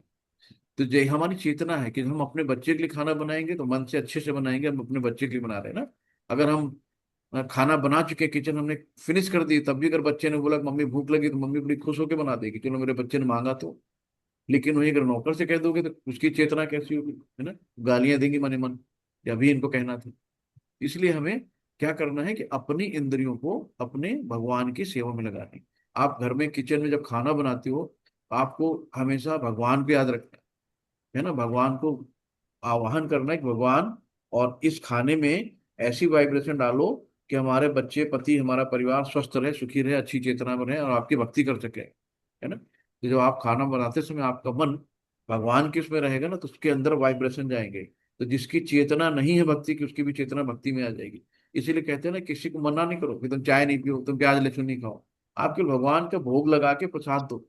उस प्रसाद में इतनी पावर होती है कि धीरे धीरे उसको लगे कि यार ये सब में क्या कर रहे हैं, हटाओ, है ना। उसका मन अपने आप हट जाएगा। लेकिन आप किसी से कहोगे ये नहीं करो वो नहीं करो, तो आपसे दूर हो जाएगा कि यार ये तो बस जब देखो तब भक्ति की बात करते रहते हैं, इनके पास और कोई काम नहीं है ना। तुम ही करो, हमसे नहीं होगा, तुम्हें अपना ज्ञान अपने पास रखो। तो हर आदमी ऐसे बोल देता है। ये प्रैक्टिकली चीज है। तो हमें क्या करना है, गोदास नहीं बनना है, हमें गोस्वामी बनना है। तो जिसमें इंद्रिया हिस्सी है ना, तो भगवान की सेवा में लगे, तो शुद्ध इंद्रियों के द्वारा कृष्ण की सेवा की कृष्ण चेतना या कृष्ण भावना कहलाता, भावना अमृत कहलाता है। तो इंद्रियों को पूर्ण वश में लाने की यही विधि है। तो हम जब इंद्रियों को इंद्रियों के स्वामी की सेवा में लगा देंगे, तो इंद्रिया अपने आप वशीभूत हो जाएगी। प्रशांत मनसा हीन योगिनम सुखमुत्तमम उपैति शांत रजसम ब्रह्मभूत कल्मषः कल्मषम हरे कृष्ण। जी मैडम पढ़िए। हरे कृष्ण। जिस योगी का मन मुझ में स्थित रहता है वह निश्चय ही दिव्य सुख की सर्वोच्च सिद्धि प्राप्त करता है। वह रजोगुण से परे हो जाता है। वह परमात्मा के साथ अपनी गुणात्मक एकता को समझता है और इस प्रकार अपने समस्त विगत कर्मों के फल से निवृत्त हो कुछ जाता हो है। जाते हरे हैं, कृष्ण। है ना। तो भगवान कहते हैं जिस योगी, है ना, योग क्या है, कोई भी चीज हम कर्म करते हैं तो भगवान को साक्ष्य रख के करते हैं, भगवान के साथ करते हैं, है ना, वही योग हो गया। तो कर्म भक्ति में किया हुआ कर्म वही भक्ति योग कहलाता है। हम भक्ति पूर्व जो कर्म करते हैं, तो योग का मतलब जोड़ना होता है, हमें हर चीज भगवान से जोड़ देनी है ना। तो परमात्मा के साथ अपनी गुणात्मक एकता को समझता है। गुणात्मक एकता क्या है? गुणों में हम परमात्मा की तरह हैं। जो भगवान के अंदर गुण है वो हमारे अंदर, भगवान के अंदर अनंत गुण है, हमारे अंदर चुंटी सा मात्र, है ना, एकदम माइक्रोस्कोपिक गुण है, छोटा सा लेकिन गुण है ना। क्यों? जैसे कि 24 कैरेट की खदान से एक टुकड़ा सोने का निकाल लो, लैब में टेस्ट कराएंगे तो दोनों के गुण सेम होंगे, है ना। समुद्र की एक जल की पानी ले लो, एक बूंद को लैब में डालो और पूरे समुद्र के पानी के ले लो, तो सब गुणों में एक ही है ना, गुण तो एक ही है, मात्रात्मक रूप में भिन्न है। तो ऐसे हम लोग क्या है, ममई वांश जीव लोको जीव भूत सनातना, कि हम, भगवान ने कहा कि सारे जीव में मेरा अंश है। तो हम परमात्मा के अंश है, तो परमात्मा के गुण हमारे अंदर है। तो गुणात्मक दृष्टिकोण से हम लोग एक हैं, है ना, लेकिन मात्रात्मक भिन्न है। मात्रा में कहाँ समुद्र, कहाँ पानी के बूंद, है ना, ये चीजें हैं। अब यहाँ पे तात्पर्य शिल प्रभुपाद ने बहुत अच्छा से लिखा है, ब्रह्मभूत वो अवस्था है जिसमें भौतिक कल्मश से मुक्त होकर भगवान की दिव्य सेवा में स्थित हुआ जाता है ना। ये ब्रह्मभूत अवस्था, जब ब्रह्मभूत अवस्था आती है, ब्रह्मभूत प्रसन्न आत्मा न सोचती न कांक्षती, है ना। ये जो ब्रह्मभूत प्रसन्न आत्मा, वो अवस्था ब्रह्मभूत वो अवस्था है जिसमें भौतिक कल्मश से मुक्त होकर भगवान की दिव्य सेवा में स्थित होता है। मद भक्ति लभते पराम, है ना। तो ये 18 का अध्याय का 54 श्लोक है, ब्रह्मभूत प्रसन्न आत्मा न सोचते न कांक्षति, और सम सर्वेषु भूतेषु मद भक्ति लभते पराम, है ना। तो जब तक मनुष्य का मन भगवान के चरणों में स्थिर नहीं होता, तब तक कोई ब्रह्म रूप में नहीं रह सकता। तो जब तक आपका मन इधर चंचल मन भटकता रहेगा, इधर उधर भागता रहेगा, भगवान के चरणों में स्थिर नहीं होगा, तब तक ब्रह्म रूप यानी प्रसन्न आत्मा नहीं हो पाएगी, है ना, दुखी रहेगी। लेकिन जब आपका मन भगवान के श्री चरणों में स्थिर हो जाएगा, तो ब्रह्मभूत प्रसन्न आत्मा, ब्रह्म जीव को भी कहते हैं, है ना। तो आप आध्यात्मिक जगत में हो गए, है ना, यहाँ पे आप यहाँ से विरक्त हो गए। परमानेंट आनंद, सुख का मतलब ही नहीं, सुख तो क्षणिक होता है। तो ब्रह्मभूत प्रसन्न आत्मा न सोचती न कांक्षति, सह सह वह मन कृष्ण पदारविंदयो। भगवान की दिव्य प्रेमा भक्ति में निरंतर प्रवृत्त रहना या कृष्ण भावनामृत में रहना वस्तुतः रजोगुण तथा भौतिक कलमश से मुक्त होना है। तो जब आप भगवान की सेवा में लगोगे, हमेशा भगवान आपके मन में रहेंगे, हम जो भी काम करते हैं, जो भी कुछ करते हैं, भगवान को साथ लेके करते हैं, है ना। तो युक्त वैराग्य ही होता है, हर चीज भगवान से जोड़ के करो। तो जब हम भगवान से जुड़े रहेंगे, तो रजोगुण तमोगुण मेरे टच नहीं करेगा, दूर रहेगा, खुद ही भाग जाएगा। तो धीरे धीरे गुणातीत गुण, है ना, इन तीनों गुणों से बाहर निकलना है। हम बहुत अच्छे हैं, ये भी बंधन है ना। सतोगुण में आ गए, बहुत ज्ञान है, ये भी बंधन है। बहुत अच्छा हम ये कर रहे हैं, ये भी बंधन है। तो हमें किसी बंधन में नहीं करना, हमें तीनों, सतो रजो तमो। सतो में मतलब कि आप आध्यात्मिक चेतना में हो, आप सत्य बोलते हो, सबको सुख देते हो, सतोगुण है ना। और फिर ये आपको एहसास है कि नहीं मैं बहुत अच्छा हूँ, ये भी बंधन है। तो रजोगुण अनकंट्रोल्ड डिजायर, हमारी अनंत इच्छाएं, दिल मांगे मोर घे, ये भी कर लो, ये भी कर लो, ये भी कर लो, है ना। तो एक मकान है दूसरा खरीद लो, एक प्लाट है दूसरा खरीद लो, लोन ले लो, करोड़ों का लोन ले लिया, अब किस्तें भर रहे हैं, रो रहे हैं बैठ के, इतनी किस्तें आ रही हैं, अब वो कुछ कर नहीं पा रहे हैं, है ना। किस्तें नहीं भर पा रहे, आत्महत्या कर ले रहे हैं लोग, फांसी लगा ले रहे हैं। तो ये रजोगुण है कि अपनी चमक दिखाने के लिए अपने को सर्वो सर्वा के देखो, मेरे पास इतना है, मेरे पास उतना है, अंदर से पीछे जा रहे हैं, रोए जा रहे हैं। बाद में ईएमआई पूरी नहीं हो पा रही, आत्महत्या कर रहे हैं, बीवी बच्चों को जहर दे रहे हैं, है ना। तो ये रजोगुण है। तमोगुण में आलस्य निंदा प्रमाद, कि 6 घंटे के बजाय 12 घंटे सोना, खाना पीना सोना, आज का काम कल करेंगे, कल का काम परसों करेंगे, लड़ाई झगड़ा करना, है ना। ये सब तमोगुण के लक्षण हैं। और पागलपन, प्रमाद, ये सब तमो में आते हैं। तो हमें इन तीनों गुणों से बाहर निकलना। युजन्नेव सदात्मानं योगी विगत कल्मषः, सुखेन ब्रह्म सुखेन ब्रह्म संस्पर्शन अत्यंतम सुखम अनुस अनुस्मृते, सुखम अश्नुते। तो अश्नुते यानी प्राप्त करना। यहाँ पे शिल प्रपात की बड़ी मतलब है। हरे कृष्ण। इस प्रकार योगाभ्यास में निरंतर लगा रहकर आत्म संयमी योगी समस्त भौतिक कर्म से मुक्त हो जाता है और भगवान के दिव्य प्रेमा भक्ति में परम सुख प्राप्त करता है। हरे कृष्ण। हरे कृष्ण। तो जो भगवान ये बता रहे हैं ना, आत्मसंयोगी, आत्मसंयमी है, जिसको अपने अपनी अपने ऊपर कंट्रोल, अपनी इंद्रियों पे कंट्रोल है ना, तो आत्मसंयमी योगी समस्त भौतिक कलमश से मुक्त हो जाता है। ये भौतिक कलमश क्या है? जरा मृत्यु, जरा व्याधि जो है, ये सब भौतिक कलमश है ना। और जब इनसे दूर होते हैं ना, फिर हम भगवान की दिव्य प्रेमा भक्ति में परम सुख मिलता है ना। वो हरे कृष्ण महामंत्र आदमी करते करते उसकी आंखों से आंसू आने लगते हैं, भगवान के दिव्य दर्शन होने लगते हैं, भगवान की कृपा उस पर बरसती है ना। तो ये होता है कि जब मुख से नाम निकलता है ना, हरे कृष्ण कृष्ण कृष्ण हरे हरे, हरे राम राम राम हरे हरे, तो ये शब्द रूपी भगवान है, शब्द प्रभु, तुरंत आंख से आंसू बन के निकलने लगते हैं, है ना। वो विरह होती है कि हम अपने घर से दूर हैं, हम भटक गए हैं, हम यहाँ आ गए हैं प्रभु, हमारे हमने गलती की, हमने जो हमारी गलतियां उसको क्षमा करो प्रभु, फिर से हमें नित्य धाम में वापस बुलाओ, है ना। दो चीजें होती है कि हम अपने, हर आदमी कितनी जेल में सुख सुविधाएं दे दिया जाए, लेकिन जेल जेल होती है। हमें क्या करना है? जेल से निकल के पुनः अपने घर को याद करना है कि हम कहाँ से आए हैं, हमारा वास्तविक घर कौन सा है। हम यहाँ क्षणिक है, केवल मेहमान हैं, आज है कल नहीं है। ये छोड़ना, सब कुछ छोड़ना है, कुछ भी नहीं रहेगा यहाँ पे, है ना। धन दौलत मकान जेवर कपड़े लत्ते सब कुछ छोड़ के चले जाओगे, सगे संबंधी सब कोई साथ नहीं जाएगा आपके, है ना। इसलिए हमेशा एक बहुत तुम्हें शॉर्ट स्टोरी होती है ना कि एक ड्राइवर हमेशा अपनी मालिक से कहता है, मालिक चैली बढ़ा दो, मालिक थोड़ी बढ़ा दो, मालिक। मालिक कहता है, "हट, बहुत महंगाई है, छोड़ो, जितना है उतने पे करो, नहीं करना जाओ दूसरा ले आएंगे।" बेचारा लगा रहता था। एक दिन मालिक को हार्ट अटैक हो गया। तो मालिक ने करोड़ों अरबों की दौलत इकट्ठा कर रही थी, बूंद बूंद चवन्नी ठन्नी करके। और ड्राइवर यंग था, हष्ट पुष्ट, और वो अधिकतर मालकिन की सेवा में लगा रहता था। तो मालकिन ने बोला, चलो यार इसे शादी कर लेते हैं, है ना। तो ड्राइवर ने बोला, वाह, हमें क्या पता, मालिक हमारे लिए सारी दौलत इकट्ठा कर रहे थे ना, हम बेकार ही उनसे कहते सैलरी बढ़ाओ। तो सब पका पकाया उसको मिल गया, मालिक कुछ लेके गए, सब कुछ छोड़ के चले गए। आपके धन का कौन सदुपयोग करेगा कौन दुरुपयोग करेगा आपको नहीं पता, लेकिन जब तक जिंदा है, नहीं नहीं दूंगा, है ना, सर की कुंडली मार के बैठे रहेंगे। गिर जाए, खो जाए, मंजूर है, लेकिन अपने मन से किसी को नहीं दे सकते, है ना। तो जो करना है, जीते जी करके जाओ, सब कुछ फाइनल, है ना। बंटवारा अच्छे से बंटवारा, जैसे हमारे यहाँ गोस्वामी ने बंटवारा बताया कि आपके पास अगर 100 रुपए है तो 50 रुपया मंदिर को दान कर दो, 25 रुपये अपने पास रख लो, और 25 रुपये अपने नाते रिश्तेदार घर परिवार को दे दो, है ना। तो इस तरीके से है, सब कुछ व्यर्थ, कुछ भी नहीं। किसी को कितना भी दे दो ना, अपने घर परिवार बच्चों को सब देता है, कितना भी दे दो, कभी कोई संतुष्टि नहीं होता है। तो यही होती है। तो आगे चलते हैं हम लोग। सर्वभूत, ये हो गया ना, ये हो गया ना, तो ठीक ठीक ठीक, ये हो गया। यो म पश्यन्ति सर्वत्र सर्वचा मयि पश्यति, तस्म्याहं न प्रणश्यामि, सचा मे न प्रणश्यति। शिल प्रपात की प्रेम को। हरे कृष्ण। जो मुझे सर्वत्र देखता है और सब कुछ मुझ में देखता है, उसके लिए ना तो मैं कभी अदृश्य होता हूँ और ना वह मेरे लिए अदृश्य होता है। हरे कृष्ण। हरे कृष्ण, है ना। तो भगवान कहते हैं, जो मेरा भक्त है वो मेरा मित्र है, जो मुझे सर्वत्र देखता है और सब कुछ मुझ में देखता है ना। भगवान को हम लोग सब कुछ कहते हैं, तो तेरा तुझको अर्पण क्या लागे मेरा, लेकिन कर नहीं पाते।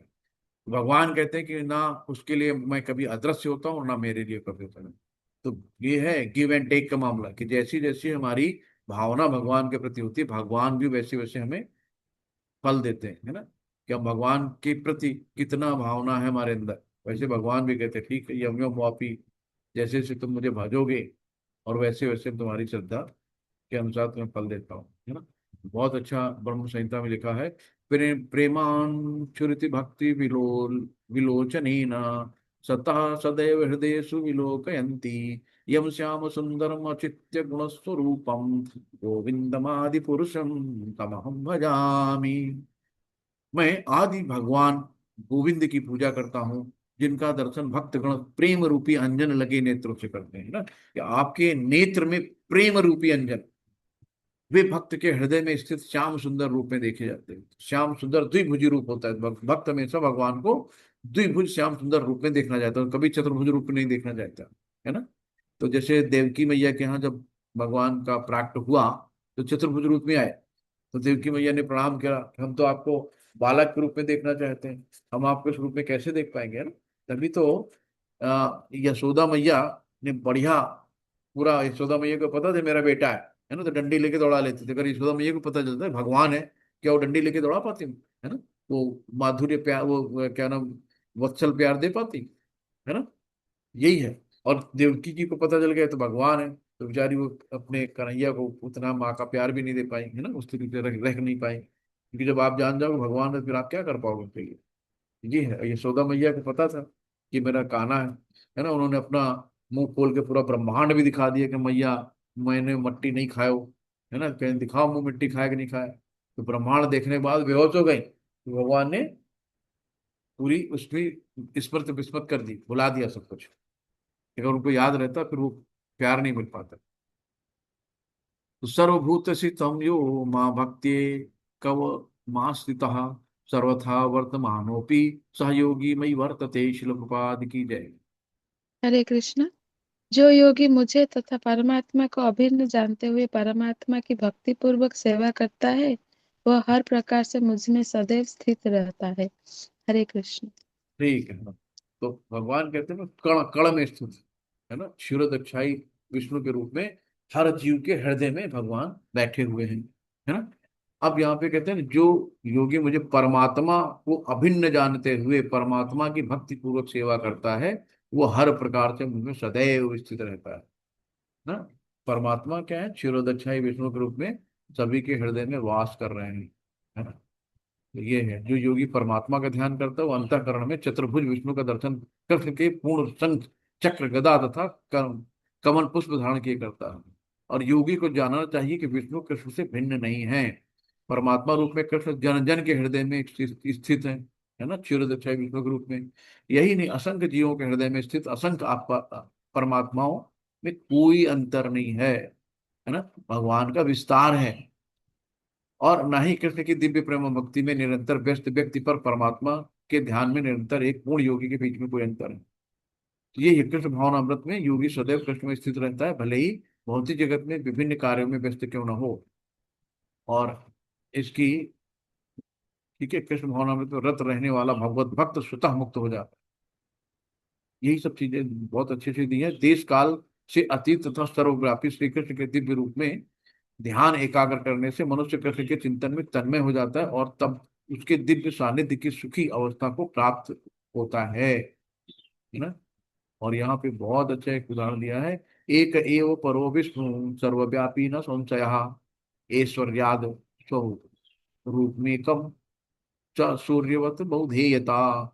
विष्णु एक ही है, विष्णु एक है फिर भी वो सर्वव्यापी हैं। एक रूप होते हुए भी वे अपनी अचिंत शक्ति, जिसका हम चिंतन भी नहीं कर सकते, अपनी अचिंत शक्ति से सर्वत्र उपस्थित रहते हैं।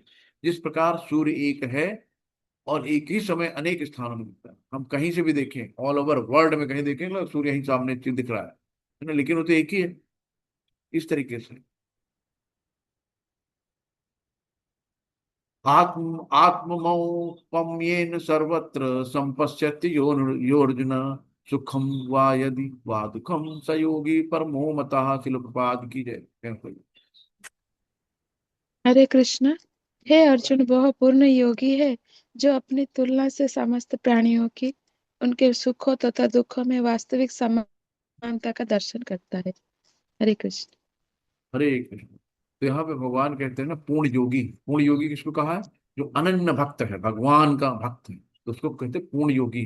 तो हे अर्जुन, वो पूर्ण योगी जो अपनी तुलना से समस्त प्राणियों के उनके सुख दुखों में वास्तविक समानता का दर्शन करता है, जो समदर्शी होता है ना, सबको जानता है कि सब भगवान के अंश हैं, वो किसी में भेद नहीं करता है ना, दूसरों के दुख से दुख हो जाता है ना हमेशा। अर्जुन क्या था, देखो कि अरे हम इनको कैसे मारेंगे, ये तो सब अपने हैं, है ना, तो दूसरों के दुखी से दुखी हो जाता है। अर्जुन उवाच यो अम योग योग यो अयम योगस्त्वा प्रोक्तम साम्येन मधुसूदन एतस्याहं न पश्यामि चंचलत्वा स्थितिं स्थिराम। शिल प्रपाद की जय। हरे कृष्ण।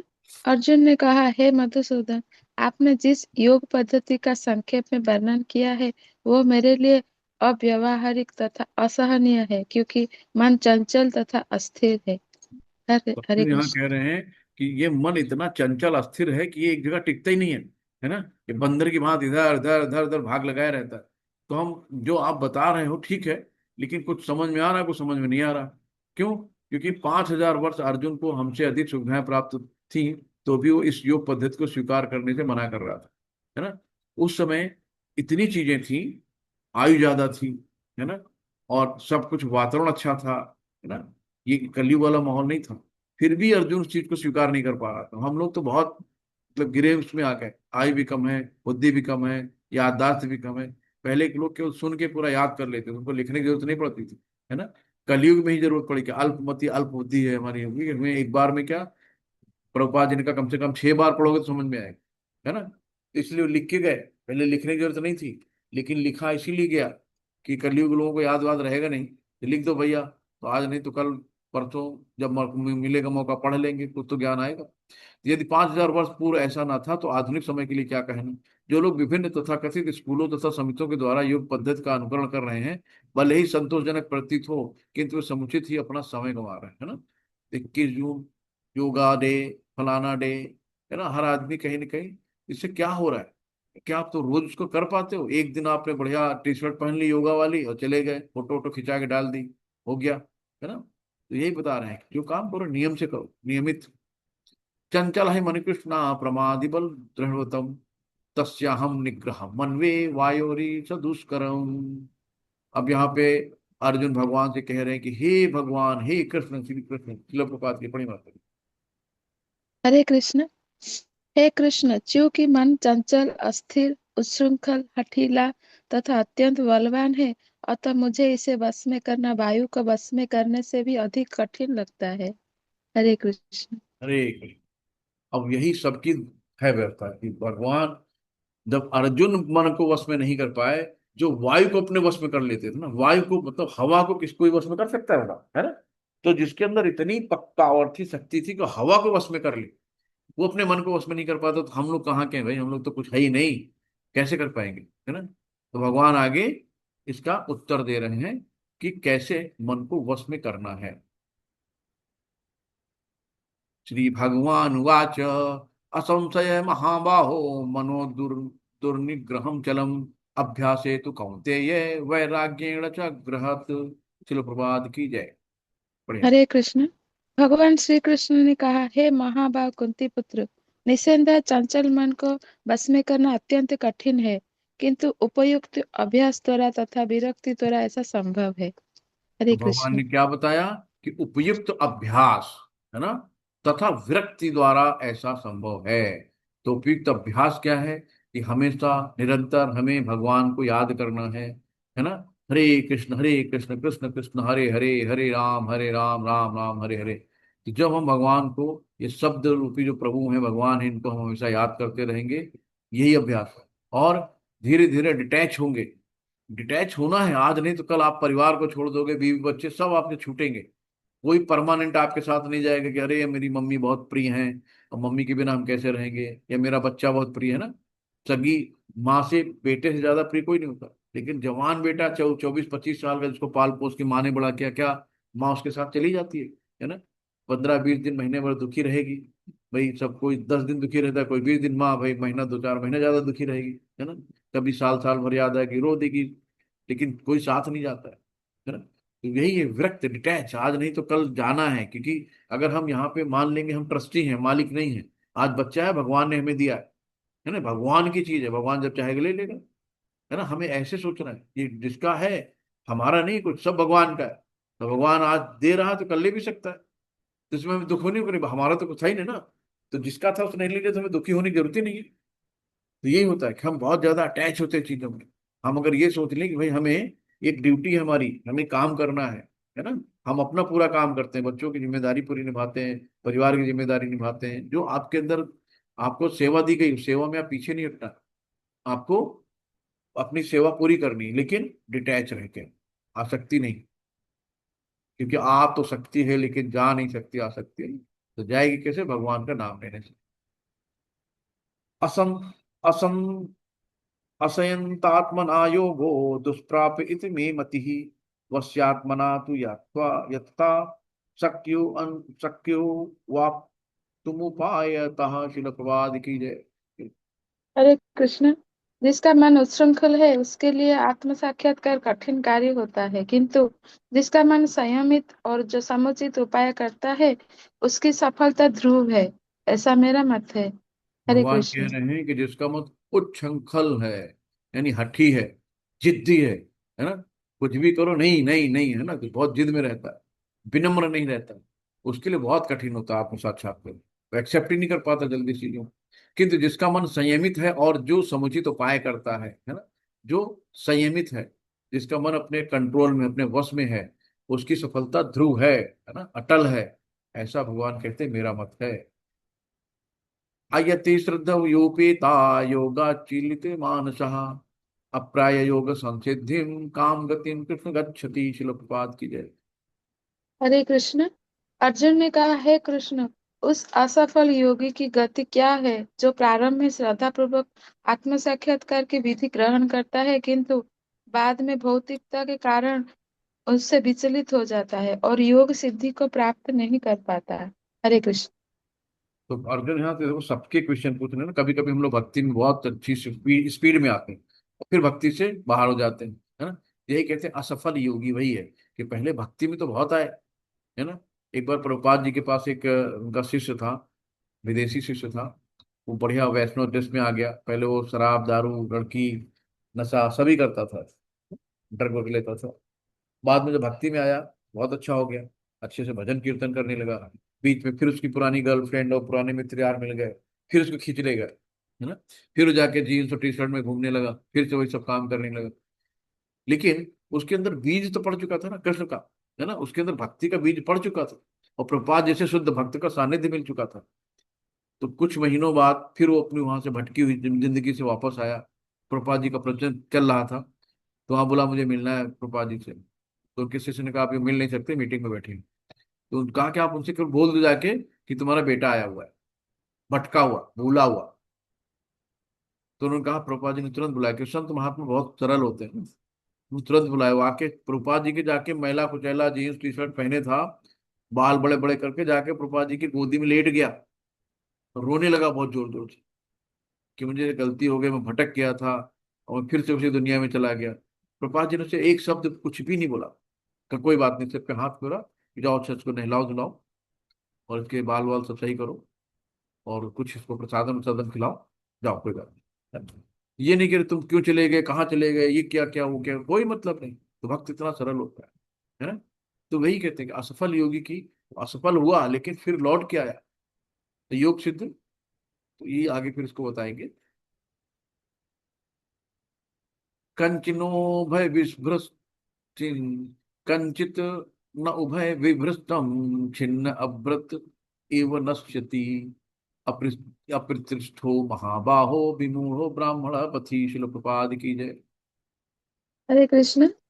हे महाभाग कृष्ण, क्या ब्रह्म प्राप्ति के मार्ग से भ्रष्ट ऐसा व्यक्ति आध्यात्मिक तथा भौतिक दोनों ही सफलताओं से च्युत नहीं होता और छिन्न भिन्न बादल की भांति विनष्ट नहीं हो जाता, जिसके फलस्वरूप उसके लिए किसी लोक में कोई स्थान नहीं रहता। हरे कृष्ण।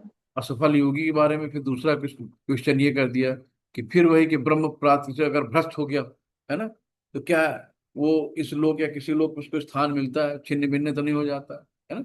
ये अर्जुन क्वेश्चन भगवान से कर रहे हैं। फिर यहाँ पे एतम्ने संशय कृष्णा ए एतत् मे संशय कृष्णा छेतुम अर्हसि अशेषतः त्वदन्य संशयस्यास छेत्ता न विपद्यते। शिलुपाद की जय। हरे कृष्ण। हे कृष्ण, यही मेरा संदेह है और मैं आपसे इसे पूर्णतया दूर करने की प्रार्थना कर रहा हूँ। आपके अतिरिक्त अन्य कोई ऐसा नहीं है जो इस संदेह को नष्ट कर सके। हरे कृष्ण। हरे कृष्ण। तो कृष्ण भूत वर्तमान तथा भविष्य के जानने वाले हैं। तो भगवत गीता के प्रारंभ में भगवान ने कहा कि सारे जीव व्यष्ट रूप में भूतकाल में विद्यमान थे। व्यष्ट मतलब इंडिविजुअल, इस समय विद्यमान है ना। तो हम क्योंकि आत्मा कभी मरती नहीं है, केवल शरीर बदलती है। और भव बंधन से मुक्त होने पर भविष्य में भी व्यस्त रूप में रहेंगे। इसी प्रकार उन्होंने व्यस्त जीव के भविष्य विषय प्रश्न का स्पष्टीकरण कर दिया। तब अर्जुन असफल योगियों के भविष्य के विषय में जानना चाहता है। कोई ना तो कृष्ण के समान है और ना ही उनसे बड़ा। तथा कथित बड़े बड़े ऋषि तथा दार्शनिक जो प्रकृति की कृपा पर निर्भर हैं, निश्चय उनकी क्षमता नहीं कर सकते। अतः समस्त संदेहों का पूरा पूरा उत्तर पाने के लिए कृष्ण का निर्णय अंतिम तथा पूर्ण है, क्योंकि वो भूत वर्तमान तथा भविष्य के ज्ञाता है, किंतु उन्हें कोई भी नहीं जानता, है ना। भगवान अनादि हैं। कृष्ण तथा कृष्ण भावना हम अभिव्यक्ति ही जान सकते हैं कि कौन क्या है। श्री भगवान वाच। भगवान ने अपनी सीट ग्रहण कर ली है अर्जुन के उत्तर उत्तर बताने के लिए। पार्थ पार्थ नैवेह नामुत्र विनाशस्तस्य विद्यते। नहीं कल्याण नहीं कल्याण कश्चित दुर्गतिम तात गच्छति। शिलप्पादि की जय। जय माता दी। हे कृष्ण, भगवान ने कहा, हे पृथा पुत्र, कल्याण कार्यों में निरत योगी का न तो इस लोक में और न परलोक में ही विनाश होता है।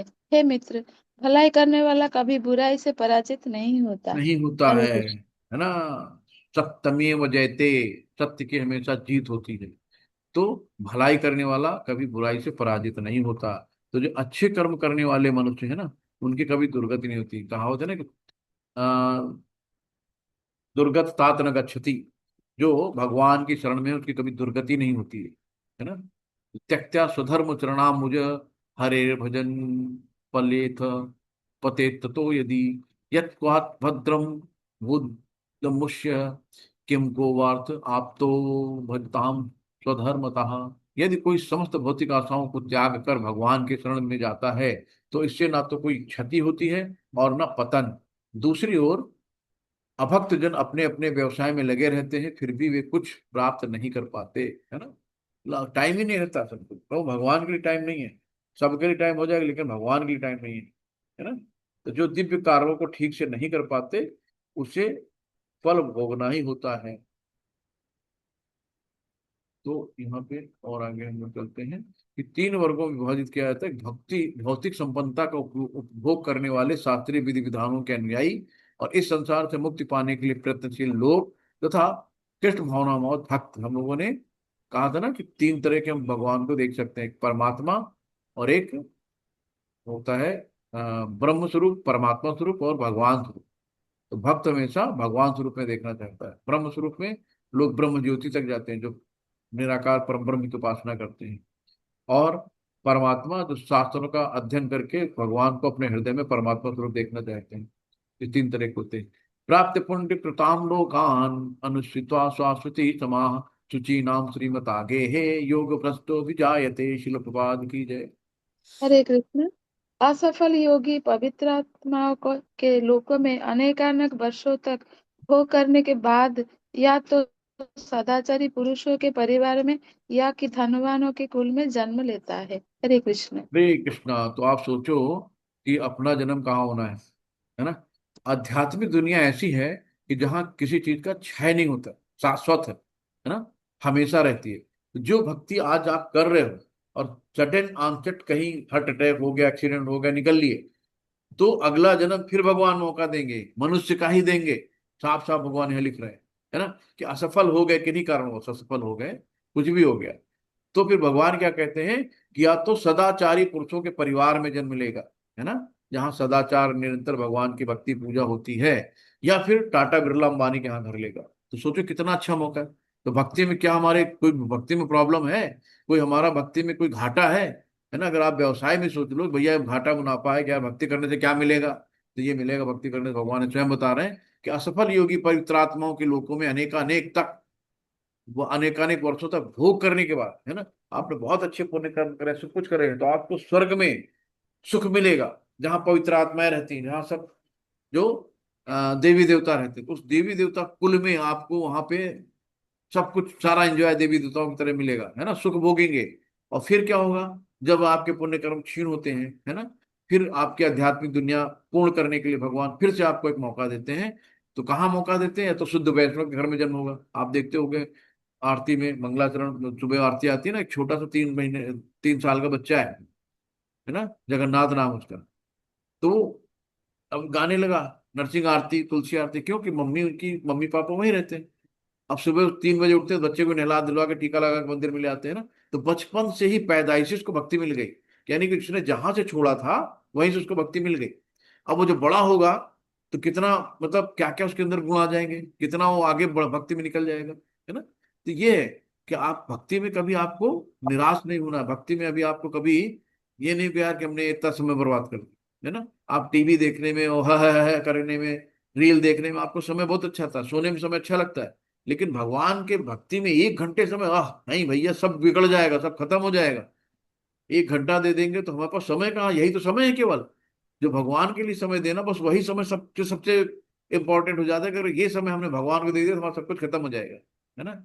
माया है, आपको भगवान की तरफ नहीं जाने देगी, इसको समझो, है ना।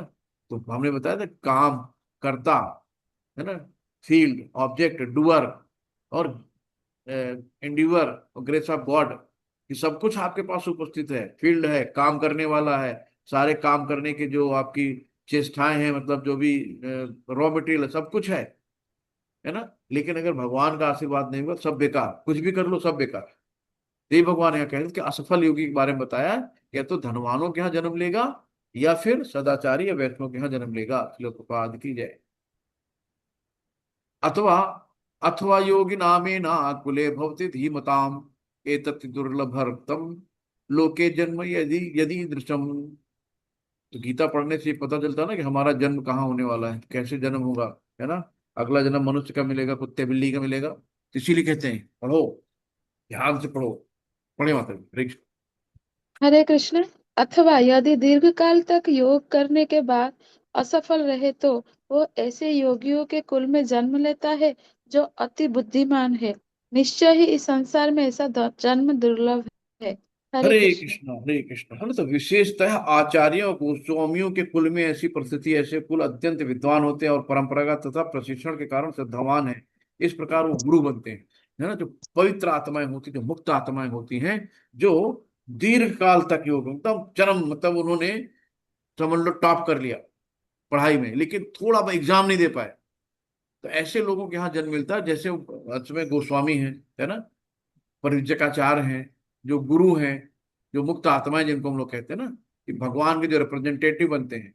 तो ऐसे घर में उनको जन्म मिलता है और ऐसे संस्कार होते हैं, है ना। जैसे अपने प्रेमानंद बाबा जी हैं, है ना, तो इनको मुक्त आत्माएं कहेंगे, है ना, जिनको सब लोग जानते इसलिए उनका नाम लिया।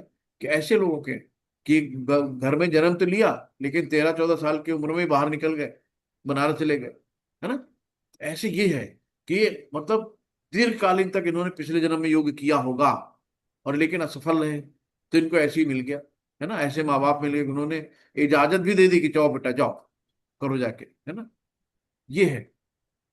तो कभी भी भक्ति में आपका कोई घाटा नहीं है ना। आदमी का क्या फायदा होगा, भक्ति करने से क्या मिलेगा, यही मिलेगा, है ना। भगवान ऐसा अवसर देता है कि ऐसे परिवार में जन्म देता है कि सब कुछ, कि हम दोनों को बचपन से ही भगवत भक्ति का प्रशिक्षण दिया गया। अब यहाँ पे शिल प्रपात जी अपने और अपने गुरु महाराज जी के बारे में बताते हैं, है ना, कि यहाँ पे कहाँ पे भारत में ऐसे अनेक आचार्य कुल हैं, जो, और कुछ ऐसे परिवार हैं अब यहाँ पे प्रभुपाद जी को जन्म मिला, जहाँ पे प्रभुपाद जी के जो मम्मी पापा थे खुद शुद्ध वैष्णव थे, है ना।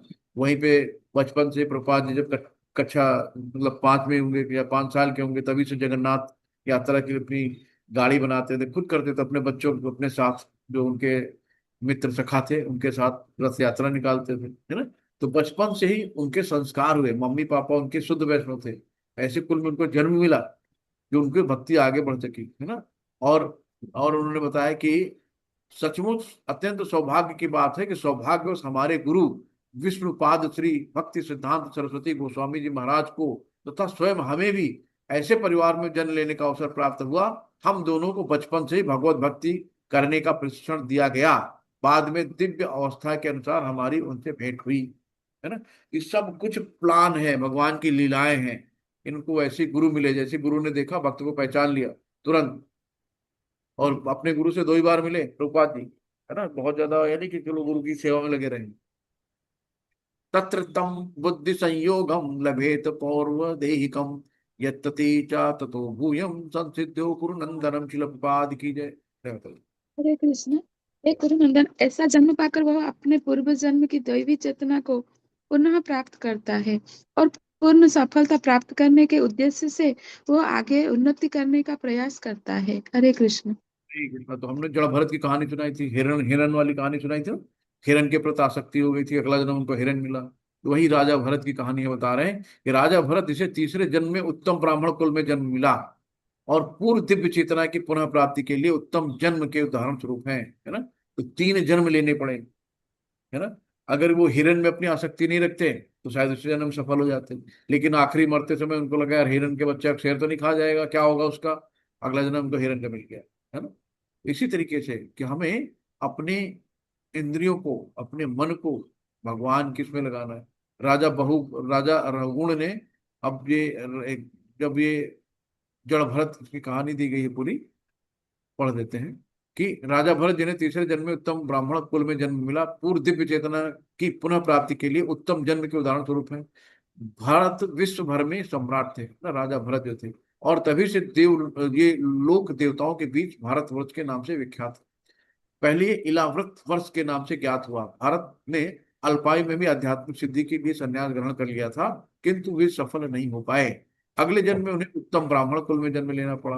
और वे जड़ भरत कहलाए, है ना, उनको मूर्ख कहते थे, जड़ भरत मतलब उनको मूर्ख कहते थे। तो अपने अध्यात्म में रहते थे, उनको जो मिला खा लिया, है ना, किसी से मतलब नहीं रखते थे। तो 6 भाई थे, सब अपना अपना हिस्सा भी बांट ली, इनको कोई मतलब नहीं, पागल आदमी यार, इसको कोई मतलब ही नहीं रहता, किसी से कोई मतलब नहीं रहता, तो बोलते भी नहीं थे। तो इनको खेत में लगा दिया जाता था काम करने के लिए, कि जाओ तुम खेत ताको जाके, कि खेत में कोई जानवर वानवर न चल जाए। और इस तरीके से उनको वहां पे लगा दिया जाता था। तो एक बार एक वहां पे पहले डाकू लोग क्या करते थे कि बलि चढ़ाते थे। तो उनके डाकुओं के जो सरदार था, उसने कहा जाओ कोई हष्ट पुष्ट आदमी लेके आओ, जिसका कोई अंग न कटा हो, देखने में बढ़िया हो, हष्ट पुष्ट हो, उसके बाद बलि, काली माँ को बलि चढ़ानी है ना। तो जाके ये खेत पे बैठे थे अपना, भगवान का भजन में मस्त से ध्यान में, है ना। तो इनको उठा ले गए, कहे चलो, क्या करेंगे, वहां बहुत खाना मिलेगा, तो खाना मिलेगा, चलो भैया खाना खा लेते हैं। चले गए आराम से। वहां देवी, काली देवी के मंदिर में सामने खड़ा किया गया, इनको कहा बताओ क्या खाना, खाया पिया, कहे चलो तुम्हारी बलि चढ़ेगी। बलि चढ़ेगी, बहुत अच्छा सौभाग्य, मेरी तो मेरा सिर माँ के चरणों में जाएगा, चलो मेरी बलि चढ़ा दो। मतलब कोई भक्त कभी भयभीत नहीं होता, तेरे मेरी हत्या हो जाएगी, कभी नहीं, है ना। और जैसे ही बलि चढ़ाने गए तो देवी काली ने तुरंत अपने रूप में आके जितने भी वहां डाकू लुटेरे थे सबको खत्म कर दिया, है ना। क्यों? भगवान का भक्त है, और देवी जी भगवान की भक्त है। तो भक्त कभी भी नहीं चाहता कि मेरे भक्त के साथ ऐसा कुछ हो ना। तो भगवान क्या भक्त में ये होता है। तो बलि चढ़ाने गए, उन्हीं सबकी बलि चढ़ गई, है ना। ऐसे एक बार ये राजा रहुगण थे, तो रहुगण जी पालकी में बैठे थे। तो पालकी में जो बैठे थे, तो कहार लोग कंधे पे पालकी ले जाते हैं, तो उसमें किसी एक बीमार पड़ गया होगा कहार। तो उन लोगों ने सोचा यार कोई हष्टपुष्ट आदमी मिले तो उसको उठा लाते हैं, राजा की पालकी उठानी है।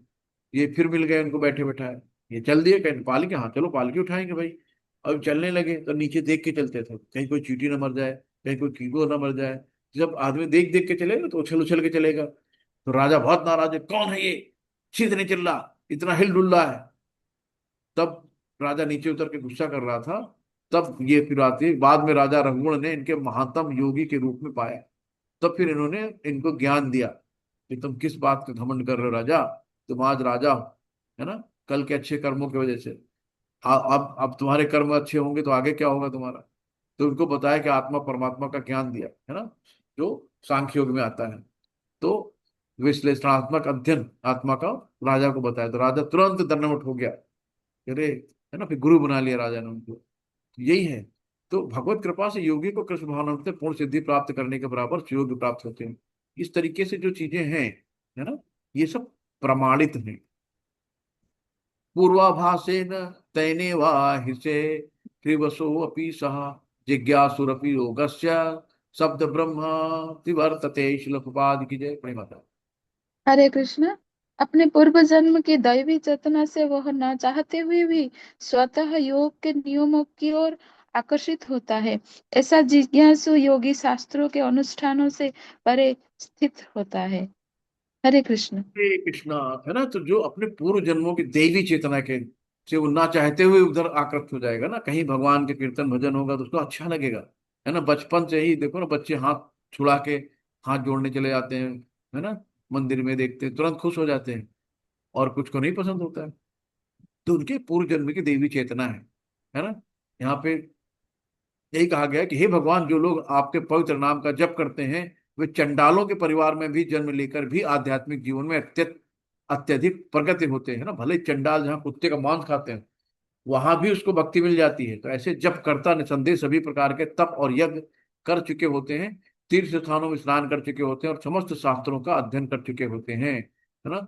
जैसे अपने यहाँ हरिदास ठाकुर का उदाहरण दिया गया है कि परम प्रिय शिष्य के रूप में भगवान ने उनको स्वीकार किया था। यद्यपि हरिदास का जन्म एक मुसलमान परिवार में हुआ था, किंतु भगवान चैतन्य ने उन्हें नामाचार्य की पदवी प्रदान की, क्योंकि प्रतिदिन नियमितः नियम पूर्वक 3 लाख भगवान के पवित्र नाम हरे कृष्ण कृष्ण कृष्ण हरे हरे, हरे राम राम राम हरे हरे का जप करते थे ना। तो पर डे 3 लाख माला जपते थे, उसके बाद कुछ खाते थे, अन्न ग्रहण करते थे, है ना। कहते जब तक मेरी माला पूरी नहीं होगी मैं खाना भी नहीं खाऊंगा, अन्न भी नहीं खाऊंगा, पानी भी नहीं पीऊंगा।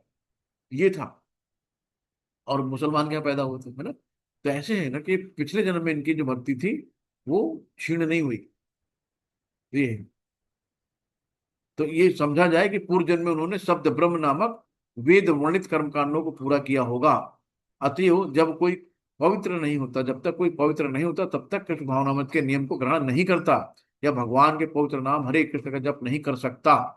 तो भगवान का नाम ग्रहण नहीं कर सकता जब तक वो पवित्र नहीं हुआ है। भगवान, जब तक भगवान की कृपा नहीं होगी तब तक भक्ति भी नहीं मिलेगी। प्रयत्ना प्रयत्नात् यत्मान तू तू योगी संशुद्ध किल विषः अनेक जन्म संसिद्ध ततो याति पराम गतिम। श्रील प्रभुपाद की जय। हरे कृष्ण। और जब योगी समस्त कल्मश से शुद्ध होकर सच्ची निष्ठा से आगे प्रगति करने का प्रयास करता है तो अंततोगत्वा अनेकानेक जन्मों के अभ्यास के पश्चात सिद्धि लाभ करके वह परम गंतव्य को प्राप्त करता है। हरे कृष्ण। ये शाम गतम पापम जनाम परिकर्मणात् न न ते द्वंद्व मोह निर्मुक्ता भजते माम दृढ़ता। अनेक जन्मों तक पुण्य कर्म करने से जब कोई समस्त कल्मश तथा मोह द्वंद्वों द्वारा मोह में द्वंद्वों से पूर्णतः मुक्त हो जाता है, तब वो भगवान की दिव्य प्रेमा भक्ति में लग पाता है ना। तो भगवान कहे ना, बहुनाम जन्मनाम ते ज्ञानवान माम प्रपद्यते। तो बहुत बहुत अनेक जन्मों के बाद कोई ऐसा दुर्लभ होता है जो भगवान की भक्ति कर पाता। तो ना, तो हम लोगों के अनेक अनेक जन्म हो चुके हैं, है ना। बहुनाम जन्म नाम अंते। तब भगवान ने कृपा दी कि माँ जी गीता खोल के बैठ के हम लोग साथ में पढ़ रहे हैं, है ना। तो ये है, यहाँ भी यही यहाँ भी कहा गया है कि अनेक जन्मों तक पुण्य कर्म करने से जब कोई समस्त कल्म तथा मोह से द्वंद्वों से पूर्णतः मुक्त हो जाता है, तभी वो भगवान की दिव्य प्रेमा भक्ति में लग पाता है। तो सोचो, जो अभी नहीं लग पाए हैं, अभी उनके कितने जन्म और होंगे, कितना उनको और झेलना पड़ेगा, कितने और उनके अभी कलमश बाकी है ना, अभी भी नहीं जागे वो लोग, है ना। तो यही है, भगवान की जब तक कृपा नहीं होगी तब तक कुछ नहीं होगा, तब तक प्रेमा भक्ति में आप नहीं लग पाओगे, है ना। और होती क्या है, जैसे कि भक्ति भक्ति में क्या है, 9 स्टेज होती है। तो कौन कौन सी होती है? ये जैसे कहते हैं ना, एक श्रद्धा, पहले हमें श्रद्धा होनी चाहिए, भगवान के प्रति श्रद्धा होनी चाहिए। श्रद्धा होने के बाद क्या होता है? साधु संगत, कि हमें भक्तों का संग बहुत जरूरी है। भक्तों के संग से हमें ज्ञान मिलता है कि अच्छा ये करना, अच्छा ये नहीं करना, ये गलत है, अच्छा ये बुरा है ना। फिर भजन क्रिया होती है, फिर हम लोग हरे कृष्ण कृष्ण कृष्ण हरे हरे, हरे राम राम राम हरे, संकीर्तन करते हैं भक्तों के साथ में, नाम जप करते हैं, है ना। फिर हमारी अनर्थ निवृत्ति होती है, जो दिमाग में फालतू की चीजें होती है ना, सब धीरे धीरे छट जाती हैं, है ना, कलमश रहित हो जाते हैं, है ना। जो दुश्मन होते हैं ना मन के, मन में बैठे हैं, काम क्रोध लोभ मोह अहंकार, 6 दुश्मन जो है ना, ये सब साफ हो जाते हैं धीरे धीरे, है ना। ये सब दुश्मन है हमारे, काम क्रोध लोभ मोह अहंकार। फिर निष्ठा, किसी के प्रति निष्ठा आना, रुचि पैदा होती है, फिर भाव आते हैं, फिर आखिरी में प्रेम। तो जब आखिरी में प्रेम आता है ना, फिर अश्रु बहते हैं, तब भगवान की याद में आंख से आंसू रुकते ही नहीं है, वो आती है भाव। तपस तपस्विभ्य अधिक योगी ज्ञानीभ्य अपि योगी ज्ञानी अपि मतोधिक कर्मिभ्यश्चाधिको योगी तस्मादोगी भावार्जुन। शिल प्रभुपाद की जय। हरे कृष्ण।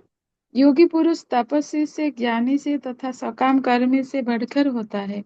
अतः हे अर्जुन, तुम सभी प्रकार से योगी बनो। हरे कृष्ण। हरे कृष्ण, है ना। तो डायरेक्ट भगवान के द्वार पर यहाँ पे कहा गया कि योगी पुरुष तपस्वी से, ज्ञानी से तथा सकाम कर्मी से पढ़कर होता है ना। तो बहुत ज्ञानी जिन्होंने शास्त्रों का अध्ययन कर रखा है, वो क्या करते हैं? परमात्मा स्वरूप में देखते हैं अपने आप को। तपस्वी क्या करता है? ध्यान लगाता है निराकार परम ब्रह्म का, है ना। लेकिन जो योगी पुरुष है ना, तपस्वी से, ज्ञानी से, सकाम कर्मी से बढ़कर होता है। वो भगवान से अपना योग लगता है, बिना भगवान को साथ में लेके जोड़े भगवान को कुछ नहीं करता है ना। तो सिर्फ वो सबसे श्रेष्ठ यहाँ बताया है, किसको? भक्त को। जो भक्त होता है वही सबसे श्रेष्ठ है इन ज्ञानी और ध्यानियों से। योगिनाम सर्वेषां मद्गतेनान्तरात्मा श्रद्धा वा भजते ये माम सा में युक्त तमो मता। शिल प्रपाद की जय। हरे कृष्ण। और समस्त योगियों में से जो योगी अत्यंत श्रद्धा पूर्वक मेरे परायण है, अपने अंतःकरण में मेरे विषय में सोचता है और मेरी दिव्य प्रेमा भक्ति करता है, वह योग में मुझसे परम अंतरंग रूप में युक्त रहता है। और सबों में सर्वोच्च है, यही मेरा मत है। हरे अरे कृष्ण। वो भगवान ने इस श्लोक में सब कुछ कंक्लूड कर दिया, एक साथ सबको पूरे अध्याय का निचोड़ निकाल कर रख दिया। इस समस्त योगियों में से जो अत्यंत श्रद्धावान मेरे पारायण है और अंतःकरण में मेरे विषय में सोचता है, जैसे गोपियां थी 24 घंटे भगवान के बारे में सोचती, शुद्ध भक्त थी, है ना। एकदम सर्वोच्च कोटि की जो भक्ति थी गोपियों में पाई जाती थी, वृंदावन की जो गोपियां थी, है ना। ये सब भगवान यहाँ बताते हैं। और यहाँ क्या कहते हैं कि इस तरह प्रत्येक जीव को अपने स्वभाव के अनुसार, स्वभाव क्या है, भगवान की सेवा करनी चाहिए। यहाँ स्वभाव के अनुसार का क्या मतलब हुआ, है ना, कौन बताएगा। अपने स्वभाव के अनुसार भगवान की सेवा करनी चाहिए, ऐसा ना करने तो नीचे गिर जाता है। तो हमारा स्वभाव कैसा है भगवान के प्रति, है ना। जो 5 रस बताए थे ना, कि वात्सल्य रस, माधुर्य रस, शांत रस, दास्य रस, साक्ष्य रस, है ना। तो हमारे अंदर भगवान के प्रति कौन से, हम भगवान को अपने लल्ला के रूप में प्रेम कर सकते हैं, भगवान के सेवक के रूप में प्रेम कर सकते हैं भगवान के मित्र के रूप में प्रेम कर सकते हैं, भगवान के दास के रूप में। कैसे हम भगवान को अपना बना सकते हैं, हमारे अंदर भगवान के प्रति श्रद्धा कैसी है, किस भाव में हम भगवान को बसते हैं, है ना। वो कहा गया कि अपने स्वभाव के अनुसार भगवान की सेवा करनी चाहिए, ऐसा ना करने से वो नीचे गिर जाता है ना। तो जो मनुष्य अपने जीवन दाता आद्य भगवान की सेवा नहीं करता और अपने कर्तव्य से शिथिलता बरतता है, वो निश्चित रूप से अपनी स्वाभाविक स्थिति से नीचे गिरता है ना? भगवान ऐसे लोगों को निम्न योनि भेज देते हैं, निरंतर भेजते जाते हैं, वहां से निकल ही नहीं पाता। अवाजांति मूढ़ा, केवल मूर्ख तथा धूर्त भगवान कृष्ण का उपहास करते हैं ना। तो ऐसे मूर्ख भगवत भक्ति की प्रवृत्ति होने पर भी भगवत गीता का भाष्य कर बैठते हैं। फलता भजन तथा वर्षित पूजन शब्दों के अंतर को नहीं समझते। तो मैं किसी भाष्यकार से गीता नहीं समझते रास्ते चलते हुए, है ना। एक प्रमाणिक व्यक्ति से ही गीता को सुनना है। नहीं होता ना कि कागज पे, कोरा कागज है, उस पर आप कुछ लिख दो और लिखने के बाद अगर वो गलत हो जाए तो आपको इरेज करना पड़ेगा, है ना। और एक प्लेन पेपर है, उस पर साफ साफ लिखो।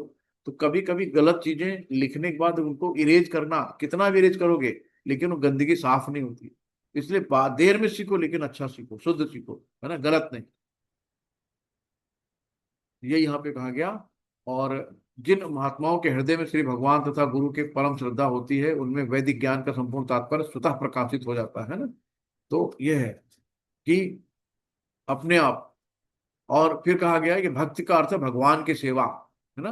भक्ति का मतलब क्या होता है, प्रेममयी निरंतर सेवा, है ना, वही भक्ति है। तो भगवान की सेवा को इस जीवन में, अगले जन्म में भौतिक लाभ की इच्छा से रहित, तो ये भी भक्ति नहीं है कि हम अगले जन्म में हमको ये मिली, ये करेंगे तो वो करेंगे, वो करेंगे ना। जिसने भौतिक लाभ की इच्छा कर ली, उसकी भक्ति भक्ति नहीं रहती, वो तो व्यापार हो गया ना भगवान से, कि हम आज दान कर रहे हैं तो हमको अगले जन्म में मिलेगा, आज हम ये करेंगे तो हमें अगले जन्म में मिलेगा।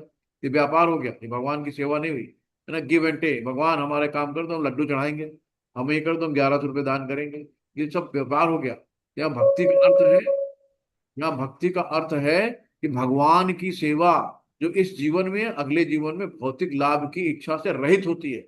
तो हमारी कोई भौतिक इच्छाएं ना हो, है ना, कि हमारे मन में अगला जीवन पाने की प्रबल इच्छा है, फिर हम आएंगे इस दुखालय में, हम इसीलिए दान कर रहे हैं, इसीलिए सब कर रहे हैं, है ना, कि प्रबल इच्छा है, भगवान फिर अगला जन्म देंगे। अगला जन्म कैसे होगा, क्या होगा, आपके कर्मों के अनुसार है ना, आपकी इच्छाओं के अनुसार है कि हमने कैसी इच्छा जाहिर करी है।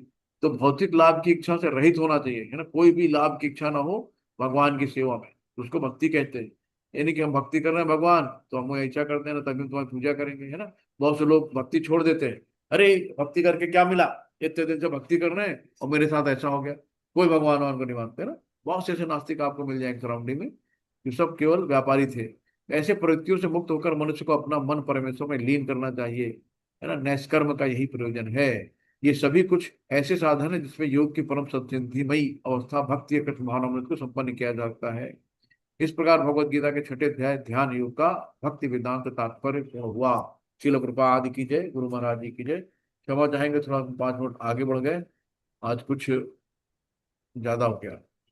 हरे कृष्णा, सभी दंड प्रणाम। हरे कृष्णा प्रभु जी, दंडवत प्रणाम। हरे कृष्णा प्रभु जी। जी आज सादर प्रणाम। आज कुछ ज्यादा नहीं हो गया प्रभु जी, क्षमा चाहेंगे, थोड़ा समय ज्यादा हो गया, तो हम लोग बहते गए भावनाओं में। तो कैसा रहा चैप्टर ध्यान योग, है ना। तो कौन कौन लोग ध्यान योग करना चाहेंगे, आगे भगवान अब बताएंगे कि सब तो हमने बता दिया, लेकिन सबसे बीच में रखा है 7 से 12, है ना, भक्ति योग। जैसे हम लोग लाकर में छुपा के रखते हैं चीजों को, तो फिर आज हम लोग कल से भक्ति योग में जाएंगे, जो बहुत अच्छा, भक्ति के सागर में डूब जाएंगे, है ना, वहां से निकलने का मन नहीं करेगा, इतना अच्छा है। भगवान कहते हैं ना, सब कुछ छोड़ो, सिर्फ अनन्य भक्ति करो, सीधे मेरे पास आओ। सबसे सरल मार्ग होता है ना। तो श्रील प्रभुपाद की जय। गुरु महाराज जी, किसी को क्वेश्चन है क्या? वाञ्छाकल्पतरुभ्यश्च कृपा सिन्धुभ्यः च पतितानां पावनेभ्यो वैष्णवेभ्यो नमो नमः। अनंत कोटि वैष्णव की जय। श्रील प्रभुपाद की जय। अपने अपने गुरु महाराज की जय। सभी उपस्थित भक्त वृंद की, सभी लोग बोलेंगे हरे कृष्णा हरे कृष्णा हरे कृष्णा कृष्णा कृष्णा हरे हरे हरे, हरे राम राम हरे राम राम राम हरे हरे हरे, हरे कृष्णा हरे हरे कृष्णा कृष्णा कृष्णा हरे कृष्णा हरे हरे हरे हरे, राम हरे राम राम राम हरे हरे, हरे हरे कृष्णा हरे कृष्णा कृष्णा कृष्णा हरे हरे हरे, हरे हरे राम राम राम राम हरे हरे। हरे कृष्णा। कृष्ण प्रणाम। हम लोग हरे मिलते हैं। हरे हरे कृष्णा प्रभु जी, हरे कृष्णा माता जी, सबको धन्यवाद हरे प्रणाम। कृष्णा, सभी हरे को बहुत धन्यवाद। हरे कृष्णा।